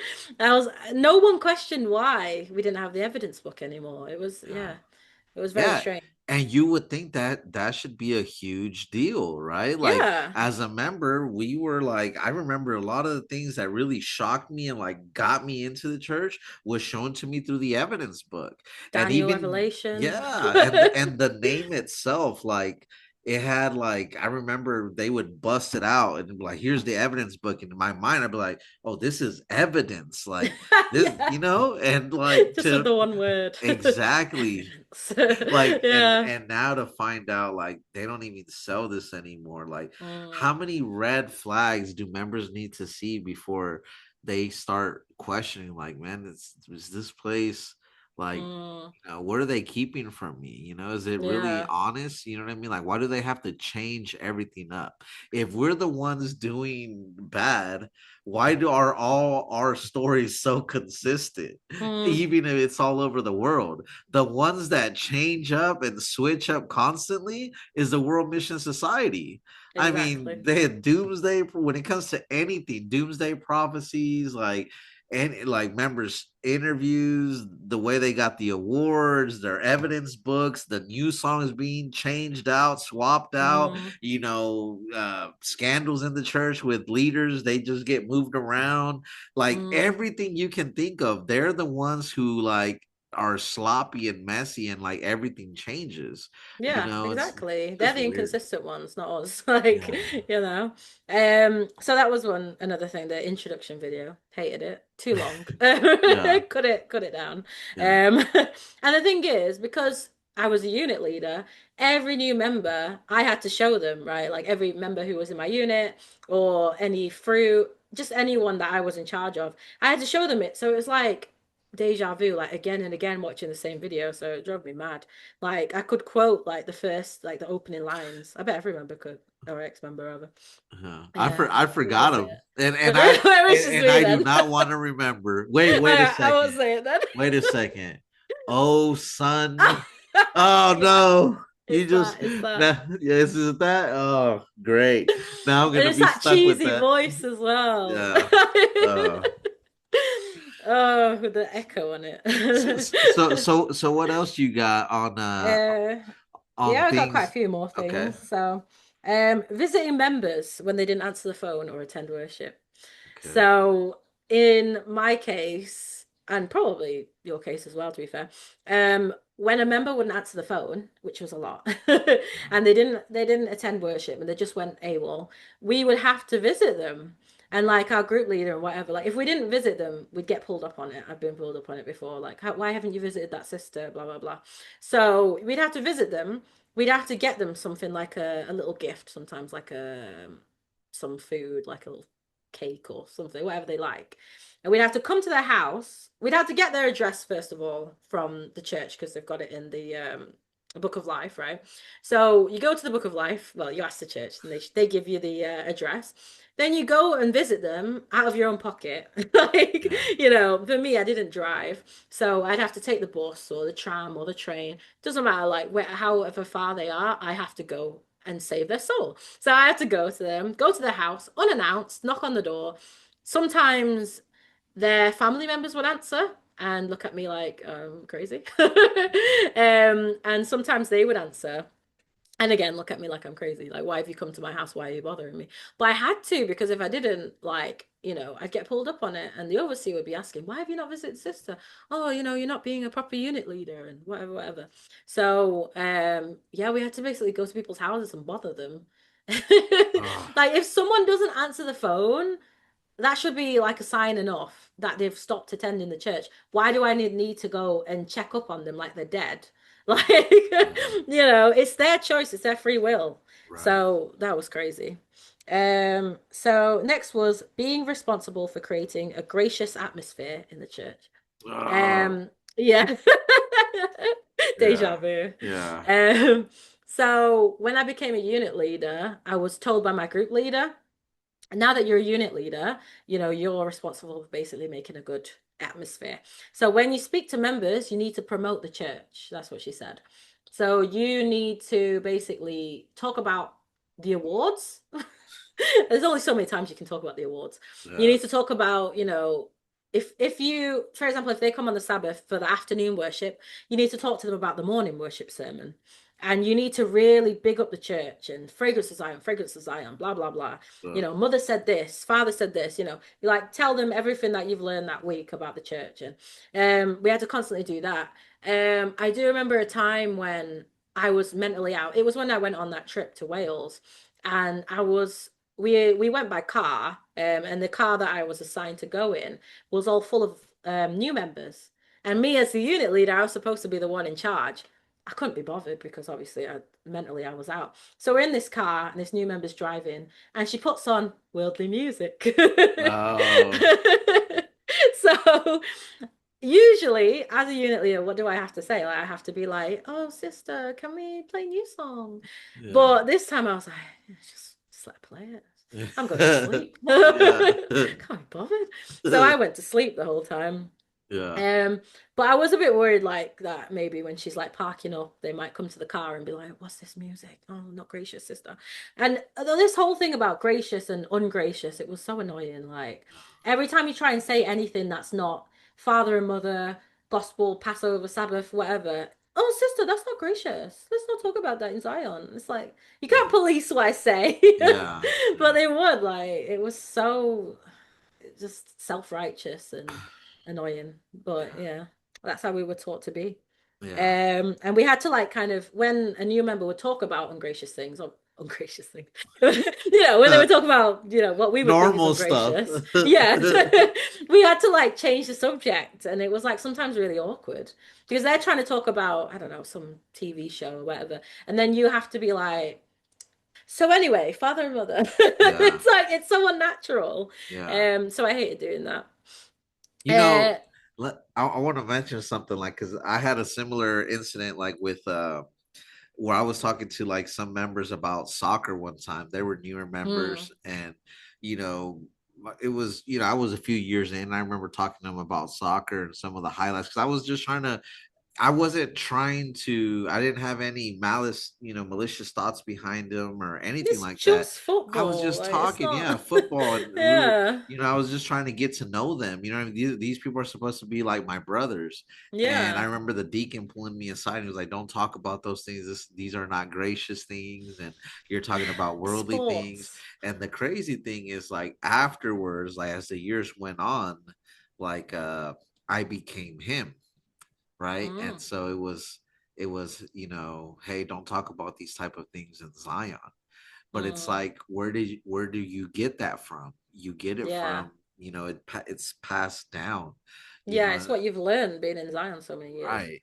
And that's why I think it's very crazy because, like you said, these ungracious things are actually normal things. And I Yeah. would say that if anything, what they teach in there is ungracious because So ahnsahnghong lies. is not God, Zangyo is not God. So what's more gracious? What's more ungracious than that? You're lying to Exactly. people. You know what I mean? You're robbing people. You're Mm. taking their time. You know what I mean?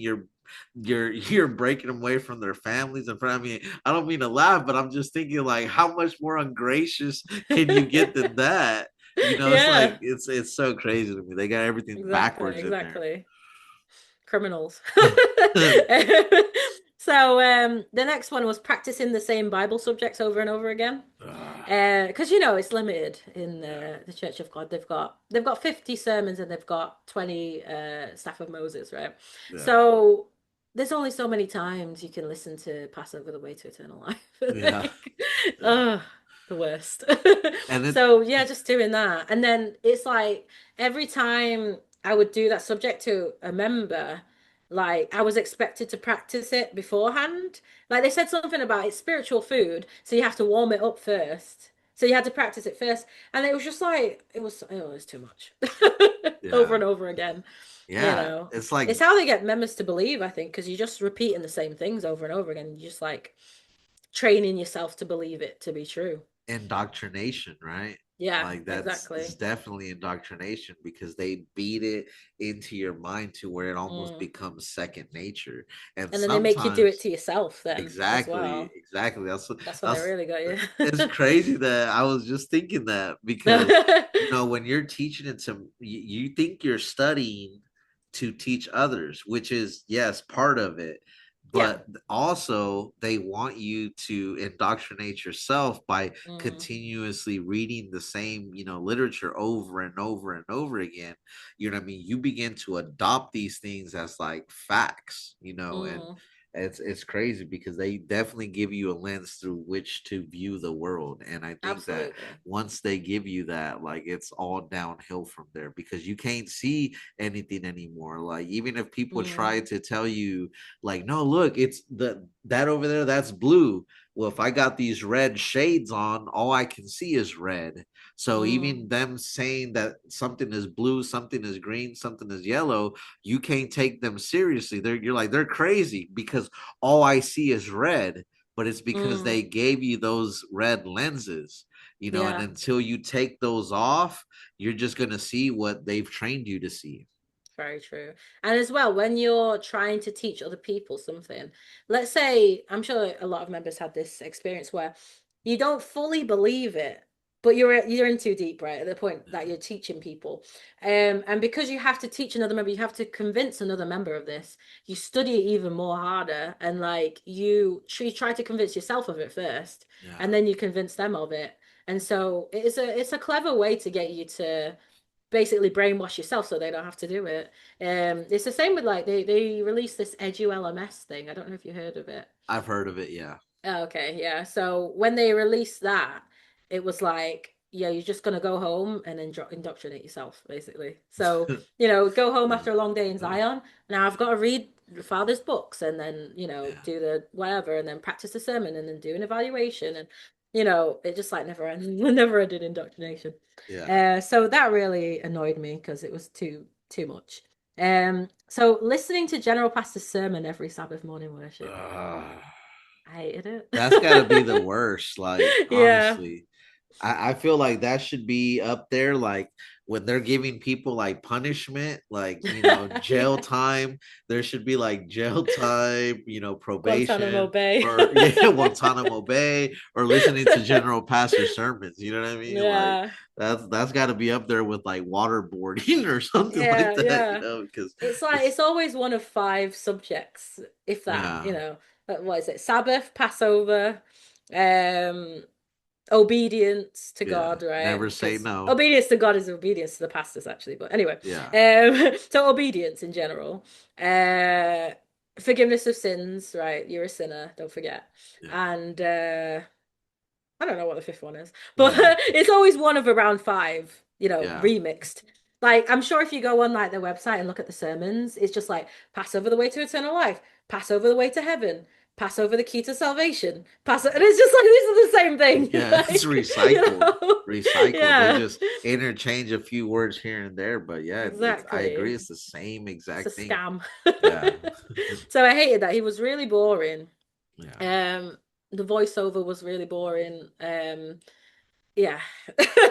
It was a lot of stories, like a lot of anecdotes that were very boring Yeah. and long, and he would just keep like hammering the same point over and over again. And it's like, Yeah. I know we have to keep the Passover. I've been attending the church for 14 years. Yeah. Like. So it was too much for me. And you Yeah. had to listen like really seriously as well. And it was like, you're not gonna have any new realizations because Come on. You've Yeah. heard it a million times. It's ridiculous. Um, so that was one. And then finding things to repent of during the feasts and forcing myself to feel bad every time it was unleavened bread or the Day of Atonement. So obviously for the feasts, like especially I think Day of Atonement, because we had to write a list of our sins, right? And we had to repent. But it was like every year we're repenting of the same things, basically, of the sin that we did in heaven and whatever else general sins that we had. And it became very repetitive because why is it 10 days? Like, Right. the first day you can probably get all the sins in the first day, right? So why am I repeating what I've said the first day on day 2, 3, 4, all the way up to day 10, and forcing myself to be sad, because that's what it felt like. You felt like I have to cry now, I Yeah. have to be sad, I have to be like solemn, and it was just too much. Like, and then they would show us like Passion of the Christ all the time, and Heavenly Father's Great Sacrifice, um, and it was just like, I've seen these a million times, Yeah. but I still have to cry. And like, I'm not very good at crying on command. So I would just kind of make a sad face. But like, it's not that I wasn't sad, because I did believe it all at the time, but it's too much, like trying to make you feel bad and then making you fast and making you kind of like, you know, everyone around you is like crying and being like all sad all the time, Yeah. every year. Like, you have to do the same thing. Yeah. It was too much. Like, it was too forced, Yeah. basically. Yeah. So, there's nothing wrong with watching things like, Passion of the Christ, I guess, in the church, but it was just the way It's the that they would motives. make you. It's the Yeah, motives exactly. behind it. Like you said, they want to force you into this, feeling sad, feeling, you know what I mean, like guilty. And it's Yeah, like, guilty, exactly. like, wait a second, bro. Like, you know, that first of all, where is that in the Bible? You know what I mean? Mm, Like, why do we need to manufacture guilt? Why do we need to yeah. manufacture fear? Like, if anything, step your preaching game up. If the reason why you can't, make people feel that is because everything you're saying is a lie. Everything that comes Exactly. out of your mouth are lies. That is why you can't get the reaction, out of people that you want. So what do you have to do? You have to steal from other people and like, Yeah. present, the Matrix, the The Truman Show, Matrix. Passion of the Christ, like, but then at the same time, you call the people who made them lost in Babylon, and you know what I Yeah, mean, like, yeah, it just make it make sense, you know what I mean, and like, exactly. I don't know. I'm, and then you were bringing up the general pastor and his boring sermons, and I can't shake the fact, like, okay, I'm willing to make a deal with the World Mission Society Church of God right now. I will consider, I will consider stop making videos if you promise, and I need evidence to give the members, for the morning service, at least when they have to hear general pastors god awful sermons.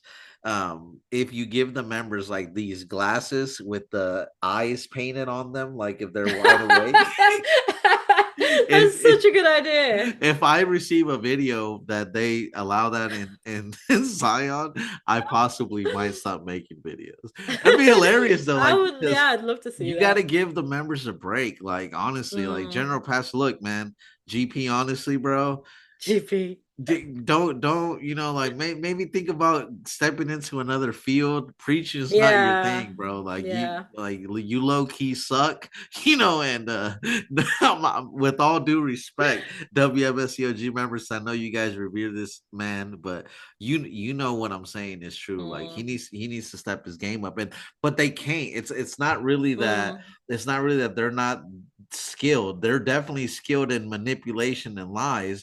The mm. problem is they're very limited, like you said, in what they can preach, because Yeah.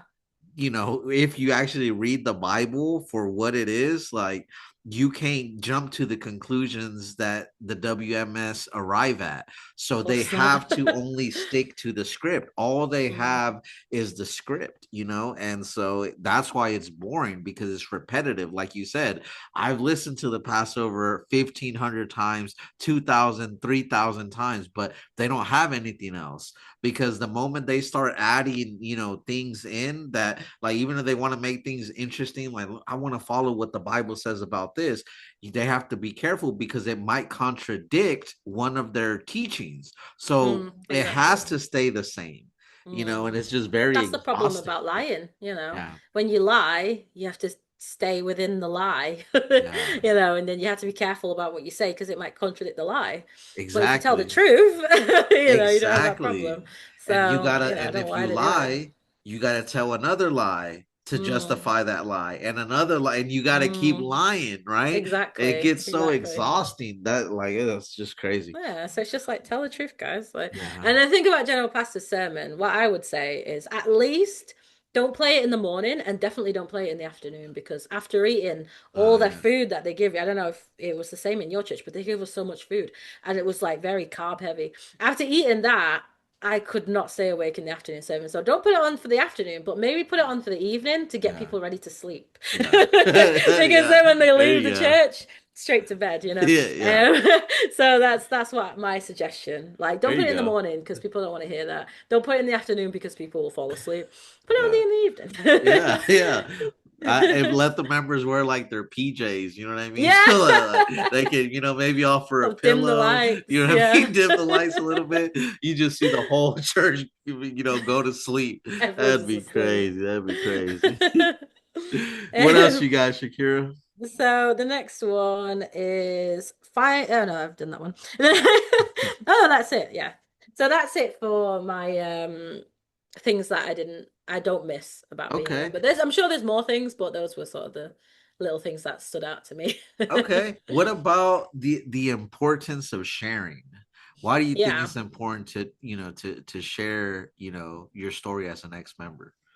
So in my experience, so many people, obviously reached out to me after I left. And that was such a meaningful thing to me. And I think like I don't know, in my story, maybe it's like I've been in the church for a long time and I was like a leader. So I have quite the story to tell. But like even if it's like someone who's been in the church for like, I don't know, 3 months or something, um, the more voices, the better, right? So the more people that come together and tell their side of the story, it's like we're putting little puzzle pieces together, right? And I think it's not for everyone to share their story publicly. Like some people, they're just very private and they would rather not. And we can't force them, and they have their right to that as well. But I still want to encourage as many people as possible. That even if you think your story isn't important, you should still tell your story because your story backs up another member's story or ex-member's story rather. And when you put them all together, who knows? Like everyone has a unique story. So there might be that one person who nothing is clicking with them, but then when they hear your story, they're like, oh, that's exactly like me. You Yeah. never know. So I just think it's important, really. And I'm always happy when I hear of people who have left because of me. And I hope that there's more people around the world who leave because of the books and because of my interviews. Yeah. And it makes it worth it, at the end Yeah. of the day. So that's why it's important to share your story. Yeah. Uh, what else did I have written down? Demands for the WMSCOG. Yes, so that was page. So I've written this down as well. So it's page 65. Um, so, ideally, I would like the World Mission Society Church of God to close their doors for good. Um, ideally, but I doubt that they'll do that because they love money. Yeah. So I don't think that they'll do that. But if they don't do that, the second best thing is that they change in order to help the members that are still there. Because, um, when I was in the church, especially in the early days, it was really difficult, the whole 2012 situation and the pastor was really horrible. And I think like they have a responsibility to kind of be making the life of a member not so bad, basically. And these are some ways that I think that they can do that. Yeah. So these are my demands because I know you're listening, WMSCOG. So So first, enforce a non-negotiable closing time every day. So, there are a lot of times like members are staying in Zion until like midnight or after midnight in order to do preparations for some event or, whatever, or to, study the Bible. There are members who like, I believe that they will not leave the church until the church closes, until they get kicked out. Like there are members like that who are so diligent and so like, they want to do absolutely everything for father and mother.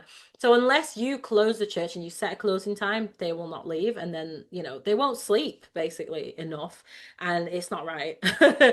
So I really think that they should say a reasonable time. I would say about 8 o'clock at night or something. Because if you're going to be open every day, then you shouldn't be open that late because it's just ridiculous. People have their families, people have jobs, people need to sleep. So, they should be sent home at a reasonable time. Yeah, I think that's important. I love that one. It's so important for the members, for their health really, because being sleep deprived, it can cause all sorts of issues. So the second one is make the early morning and evening prayer worships be held at home. So during the feast, as you know, there was 5 a.m. worship and 8 p.m. or 7:30 p.m. worship every single day, and we had to be in the church for the worship every single day. So that means, if you're working, you're waking up before work, going to church, going home, getting ready for work, going straight to work, coming back from work, well, coming straight to the church from work, then having, a worship and then cleaning up or whatever, and then going home and then doing it all again for like 10 days. So it's just, again, it's just sleep deprivation. And it's not necessary to go there. If it's a prayer worship, you can pray anywhere, right? You go in and what are you doing? You're reading one of the books that you have at home anyway. So why don't they just let members, if they want, it doesn't have to be like you have to do this and you have to report it. I think they should, if they want to, they should set the time and wake up at 5 a.m. and pray and not have to get dressed and stuff, because why are you getting dressed for? Like, just wake up and pray, and it should be between you and God, not between you and the church, and they're checking your attendance and everything. Like, I just think it's ridiculous. Well, it's the third point actually, is to stop recording the worship attendance, because as a unit leader, I had to record all my members' attendance and I had to give it to my group leader who gave it to the overseer. And I think, why do you need attendance? Like, why do you need to check what members, like how many times members attended church that week? Like, that's so strange. But we had to do that all the time, and it puts pressure on members as well, because they're expected to keep every worship attendance, because they know their attendance is being recorded, and yeah, it's just not right. So stop doing that, basically. So the next one is allow everyone to join the church, which is counterproductive. I don't want anyone to join, but allow everyone to join the church regardless of sexuality, gender identity, employment status, disabilities, etc. So we were told, right, if somebody is gay, if somebody is homeless, unemployed, like working like in like the sex industry or something, like those people were not, oh, and disabled as well, those people were not allowed to come to the church. I think that's wrong. Like, it's like, if you want to go to a church and you want to have like a relationship with God, that's between you and God, not between you and the pastor or you and some members in the church. And it's not for people to judge. It says in the Bible, right, don't judge. So how can you just stand and like judge people and be like, oh, well, you're like this and the Bible says and like, I just think it's bad. And that the WMSCOG does that a lot with people, and they do it like mostly for like financial reasons, as we know. But either way, it's not right. So yeah, I think they should stop doing that. Because I don't think it's right. I don't think it's like very Christian as well to just reject people based on things like that like, for some people, like, they can't control. And also, like, yeah, it's just not for you to judge. I would say if you are a Christian, a real Christian, then the Bible says you need to preach to everybody, right? Yeah. And Jesus died for the world, right? And so anyone should be welcome to the church, right? And what Exactly. at the end of the day, you know what I mean, we all have our own different paths, but if we're speaking from a Christian perspective, you know what I mean, the Christian is supposed to, show the extend the same love of Jesus Christ to everyone, you know what I mean? And it's not their job to select which one, you know what I mean, is God's people and Exactly. which It's one not is their not. job. You invite them, you know what I mean, and they come and they hear the word of God, you know what I mean? And I think the World Mission Society just shows again how unchristian like they behave, and them trying to be decide who is worthy enough to join our church and who is not, Mm, when ultimately it's not about who's worthy, is who can benefit, mm. joining the church. That's what it's Exactly. really about, Who can benefit the image of the church and who can benefit the church financially, right. basically. I think those two things are all the church cares about, their image and money, Yeah, basically. And it's just so wrong. Like, I would hear things about gay people, for example, and they would say like, oh, we can't bring them because they can't be saved, so it's a waste of time. But how can you say that? Like, how do you know that? Like, yeah, and even if you did bring them and, let's say after they died or whatever, they couldn't go to heaven. That's not your decision to make anyway. Like that's God's decision to make. So right. it's just like people playing God basically. Yeah, And I just think it's unnecessary. yeah, So the next one was close the church on Sundays except for special events. So, the church is open every day. The worship day is Saturday. So why does it need to be open on Sunday? Like give people a day to yeah, do their own stuff, like to spend time with their family. The church talks about nowadays, like, how they're all about family and stuff, but you don't even let people see their family because you have meetings on Sundays, you yeah, know? So stop having meetings on Sundays. And I said, especially, except for special events, like what I meant by that was like voluntary work and like good events like that, right? Because voluntary work is always good, right? yeah, So, but don't then hold voluntary work every Sunday so that members have to come every Sunday. Maybe do it like once a month at most, yeah, because yeah, it's no, if you're teaching the members the right things, then they'll be doing good deeds all the time anyway, right? right. In their daily life. So you don't need to like make them all come together and do this thing. It's good to do things like tree planting and cleaning up the streets and stuff, but they're clearly just doing it for publicity anyway. So Yeah, yeah, so that was number 5. So number 6 was get rid of the day worship. um it's not biblical. you know they just made it up basically.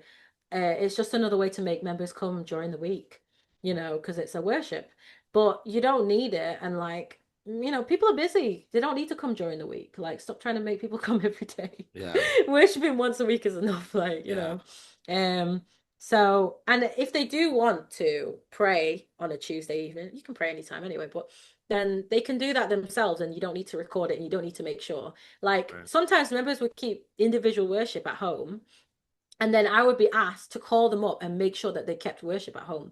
Why do I need to do that? Like, why Yeah, do I need to call them and be like, sister, did you keep worship? Like, for the attendance thing. yeah, It's just ridiculous again. So yeah, get rid of that. 7, don't pressure members to join preaching and Bible study meetings. So whenever there was a preaching meeting or a Bible study meeting during the week, it's okay if people want to do those things, right? Like especially the Bible study, although it's all lies, but all the same, it's fine, right? If members want to believe that, they can believe what they want, right? So they can join the Bible study meetings or they can join the preaching meetings, but it should be voluntary. It shouldn't be because your group leader is calling you up every day and asking you, sister, are you coming to the meeting? And when you say you can't come to the meeting, why? right. Why? Are you doing something more important than the meeting? Like, it's guilt tripping. So we shouldn't be guilt tripped into joining meetings. You shouldn't be keeping attendance for meetings. Let people preach if they want to preach. Let people study the Bible if they want to study the Bible. But if people want to stay at home or do other things, then you don't need to be bugging them and being like, well, why aren't you doing this? And sister, let's study the Bible. Sister, let's do this, let's do that. Like, just leave people alone. Like, Yeah, Um, so number 8 is don't teach members not to look up the church online. So, of course, there's a teaching about the internet being the tree of the knowledge of good and evil. I was also taught that. I heard that they're trying to like deny it now or something, but I'm pretty sure everyone was taught that. So, yeah, nice try. But anyhow, they call it the tree of knowledge of good and evil, and they say don't look at the internet. But that again, that's like stopping people from doing their own research. And it's like, if it's all lies online and the members read it, the members should be able to discern that it's lies, right? You know, you should be able to trust them enough that they'll see it and go, well, that's not true. But what they're actually scared is that they'll see it and go, oh, that is actually true. Like, Exactly. and that does make sense actually. And, so that's why they stop people, but they shouldn't stop people from basically doing research because doing research is good. You should know both sides. It shouldn't just be one-sided. So the next one is make tithes and offerings a choice. So, as far as I'm aware, the law of tithe isn't applicable in the New Testament times. It's not. Because when they showed us about the law of tithe, like the subjects, it didn't really seem like Jesus was saying you have to do tithe, which is how they present it, right? Right. So as far as I know, it's not biblical, and it's a very much a forced teaching. And so yeah, it's not necessary. Obviously, like the church, like any organization, it needs to run, it needs like electricity and that. So it's not bad to offer to the church, right? But it should be what you want to offer. So they can't just say you have to give 10% of your money to the church. They should be like, okay, well, you can give as much as you feel comfortable, or just whatever you want to give, whatever you feel like you can. But why do they have like tithe envelopes with your name in it and how much you give every single month, and you have to fill that in? Like that's just wrong. And then when in my case it happened actually when my tithe got lower because I wasn't giving the full amount, then I got in trouble for it. And it's like that's not a normal church. Like that's just a business trying to steal your money. So yeah, it shouldn't be like that. Then also I wrote like show me a verse in the Bible that says the early church kept a record of each individual member's offerings, because I've never seen it, you know. So why are they doing that and then saying they're the true church and all the rest of it? So the last one is simplify the book of life. So the book of life, they should stop calling it that. Yeah, they really should. I was just gonna Um, say that. yeah, the baptism register. They've got too much like information of members. Like when you get baptized and you fill it in, and it's like you're saying whether you're married or not, where you live, your phone number, your job, like all this different stuff is getting put into it, right? And they obviously use that because later on, when a member decides they don't want to come anymore, they're getting a knock at the door. Oh, sister, why haven't you come for Sabbath day? Because they have your address. You never gave them, well, you did give them your address, but you didn't give that specific sister your address, right? Let's say.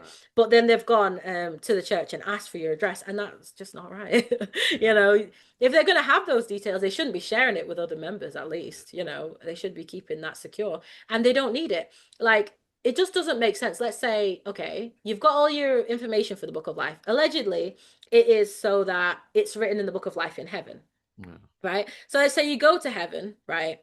And there's the book of life in heaven. For some reason, these two are connected, right? It just doesn't make sense. Like, if there's a book of life in heaven that God is writing and like keeping, surely God can keep the book of life in heaven better than anyone in the church can. Do you know what I mean? Like, surely God can like make sure it's all correct and everything without anyone in the church having to do that.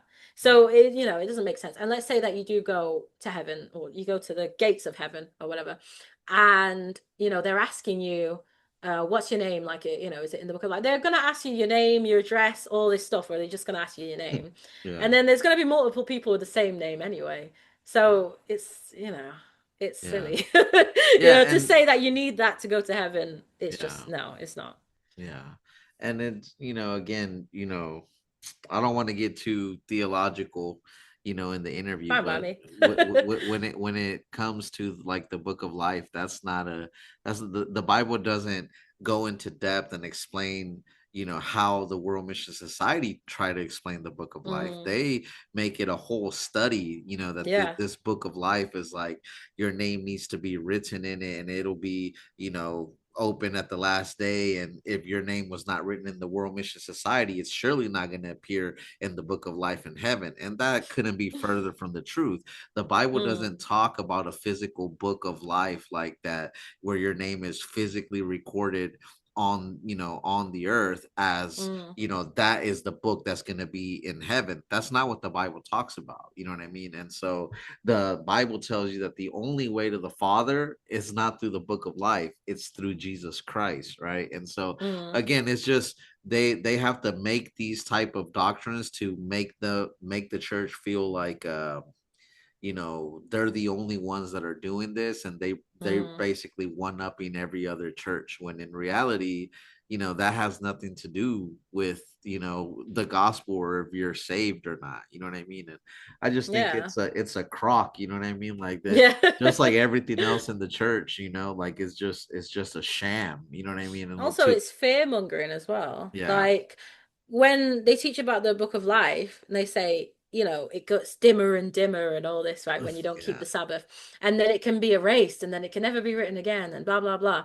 But that goes for like if you leave the church and you speak out and whatever and you slander, you get like blacklisted from the church, right? yeah, Then your name gets removed, right? yeah, So they're also saying once you leave the church and if you speak out against the church and your name gets removed, that's it. Like you can never ever go to heaven. No matter what you do, you can't come back to the church. You can't go to another church and go to heaven. You can't pray at home and go to heaven. You just stuck. You're just gonna go to hell. That's fear mongering. That's pretty terrifying thought for people who actually believe it, right? yeah. And I remember after leaving the church, right? I tried to like access my What TV account, and I could still access it because I'd just left, right? Mm. But then I was like, oh, I'm gonna delete my account, right? Because why? I don't need it, right? I'm not going back. But it was still very new to me. Like I was still very like fresh out, and having little doubts here and there. Like, is it true? Is it not? So at the time. I went on the What TV and then I tried to get rid of my account. Like I went in the settings and then before you get rid of your account, I don't know if you've ever seen this, but a warning pops up and it says, are you sure you want to remove your name from the Book of Life? Oh wow, that's hilarious. So I was a bit scared, so I said no, Yeah. but I'm pretty sure they've deleted my account now. But like that is just fear mongering to like the highest degree. Yeah, like if Like, like if it's that easy, you know what I mean? Like yeah, that's so dumb, you know what I mean? it Like is. but again, when you're fully indoctrinated, yeah, it sounds reasonable. Like, yeah, look, Yeah. the internet here on the web page, I mean, I could take myself out of the book of life. I have the option to click yes or no. Like what? Like that is Yeah. just crazy It's to just, me. it's mad. And they basically paint it that they're the only way that you can receive salvation. And you Yeah. have to go through them. Otherwise, you're just going to go to hell and you're going to suffer. And, it's just a Yeah. lot of fear mongering and a lot of like, I think that's how they keep a lot of people in is the fear. Because Yeah. even after you leave, you still have that fear a little bit. Like I was a bit like, the first time I went on an aeroplane, it was to Uh, go to Ireland, and it was like when the when the yeah. airplane was going up, I did have the thought like, "Ooh, what if, Matthew chapter the 24, end?" pray that your flight Yeah, doesn't take place on the winter on the Sabbath. Yeah. So exactly, crazy. Yeah. exactly. So they really tried to scare you, like like if you go on an airplane, you've not kept the Passover, you're gonna die. Right. If you do this on the Sabbath day instead of being in Zion, you're gonna get hit by a car. Like, it's just yeah. It's all bad. It is, yeah, it's horrible. So Yeah. was there any other topics that you wanted to cover, Uh, or did we pretty much cover them all? I think we've covered all the points that I made, to be fair. So, yeah. I think that's everything. I mean, there's so much things to be said about this place, to Yeah. be fair. Um, we could do a part three. Yeah, and I honestly Potentially. I honestly feel like I would love to have you like join the Red Flag Friday I would cast love as to as well, well. because I feel like you could bring so much insight, because there's endless things to talk about, Yeah, of there's this so group. much. So but yeah, I'm thankful that you decided to come on here and do this part two, Shakira. I agree with a lot of the stuff that you say, and it's crazy. Like, I was just sitting back and hearing you talk, and like I couldn't help but think, like, man, I relate with so much of the things that you say, and I agree with a lot of things that you said. So I'm very appreciative to you, for coming on here and telling your story again, and sharing some more insights with us. So that being said, you got any final words before we wrap things up? Just keep doing what you're doing. Honestly, like it's just so good, like to see like there's more people coming out making YouTube channels and speaking out, and making more platforms for people to speak out as well. Yeah, Like it's an amazing movement to be part of, It's just helping a lot of people to leave that horrible place and yeah, live their lives. So yeah, yeah. it's good work. I appreciate it. I appreciate it. It means a lot coming from from ex members, and and just like you, I'm a fan. Like, I see everything that's going on, and like this new wave of like people just doing their thing and open up these platforms. But even like yourself, writing books, you know what I mean, and wanting to share your story, like all that stuff is like commendable, and it's making a huge impact. And I really think that like I've been saying, World Mission Society, they need to buckle up, because 2026, like I really feel like the avalanche is coming, and they Mm, can't do anything. It's crazy to me. Like, the bullies are finally starting to realize, like, they're starting to get backed into the corner, because members are not afraid of them anymore, and we're mm, coming at them. We're bringing the smoke, you know what I mean, and like it's only going to get worse for them, for one simple reason, and that's because they don't tell the truth. And the yeah. truth is now starting to come out, and people are starting to wake up and realize. And so I'm very happy for that. But that being said, Shakira, once again, thank you for coming on the show, and to everybody Thank you for watching. having me. Yeah, no problem. I hope that everybody enjoyed this content. And if you haven't already, please like, subscribe, and share, comment, all that good stuff, because it helps get this content out to more people. And until next time, I hope you enjoyed this episode of Defusing the WMSCOG. Other way, I'm only asking for guidance, so I am not led astray. Had some people in the church say they love me, then left me broken. Hypocrisy at its highest. By the fruit you will know them. I ain't saying that I'm perfect. I've had some people I've hurt, and some bridges that I left burning. It took me some time to grow up, but who I am today can't be compared to the past me. There's life inside his words, you pay for us.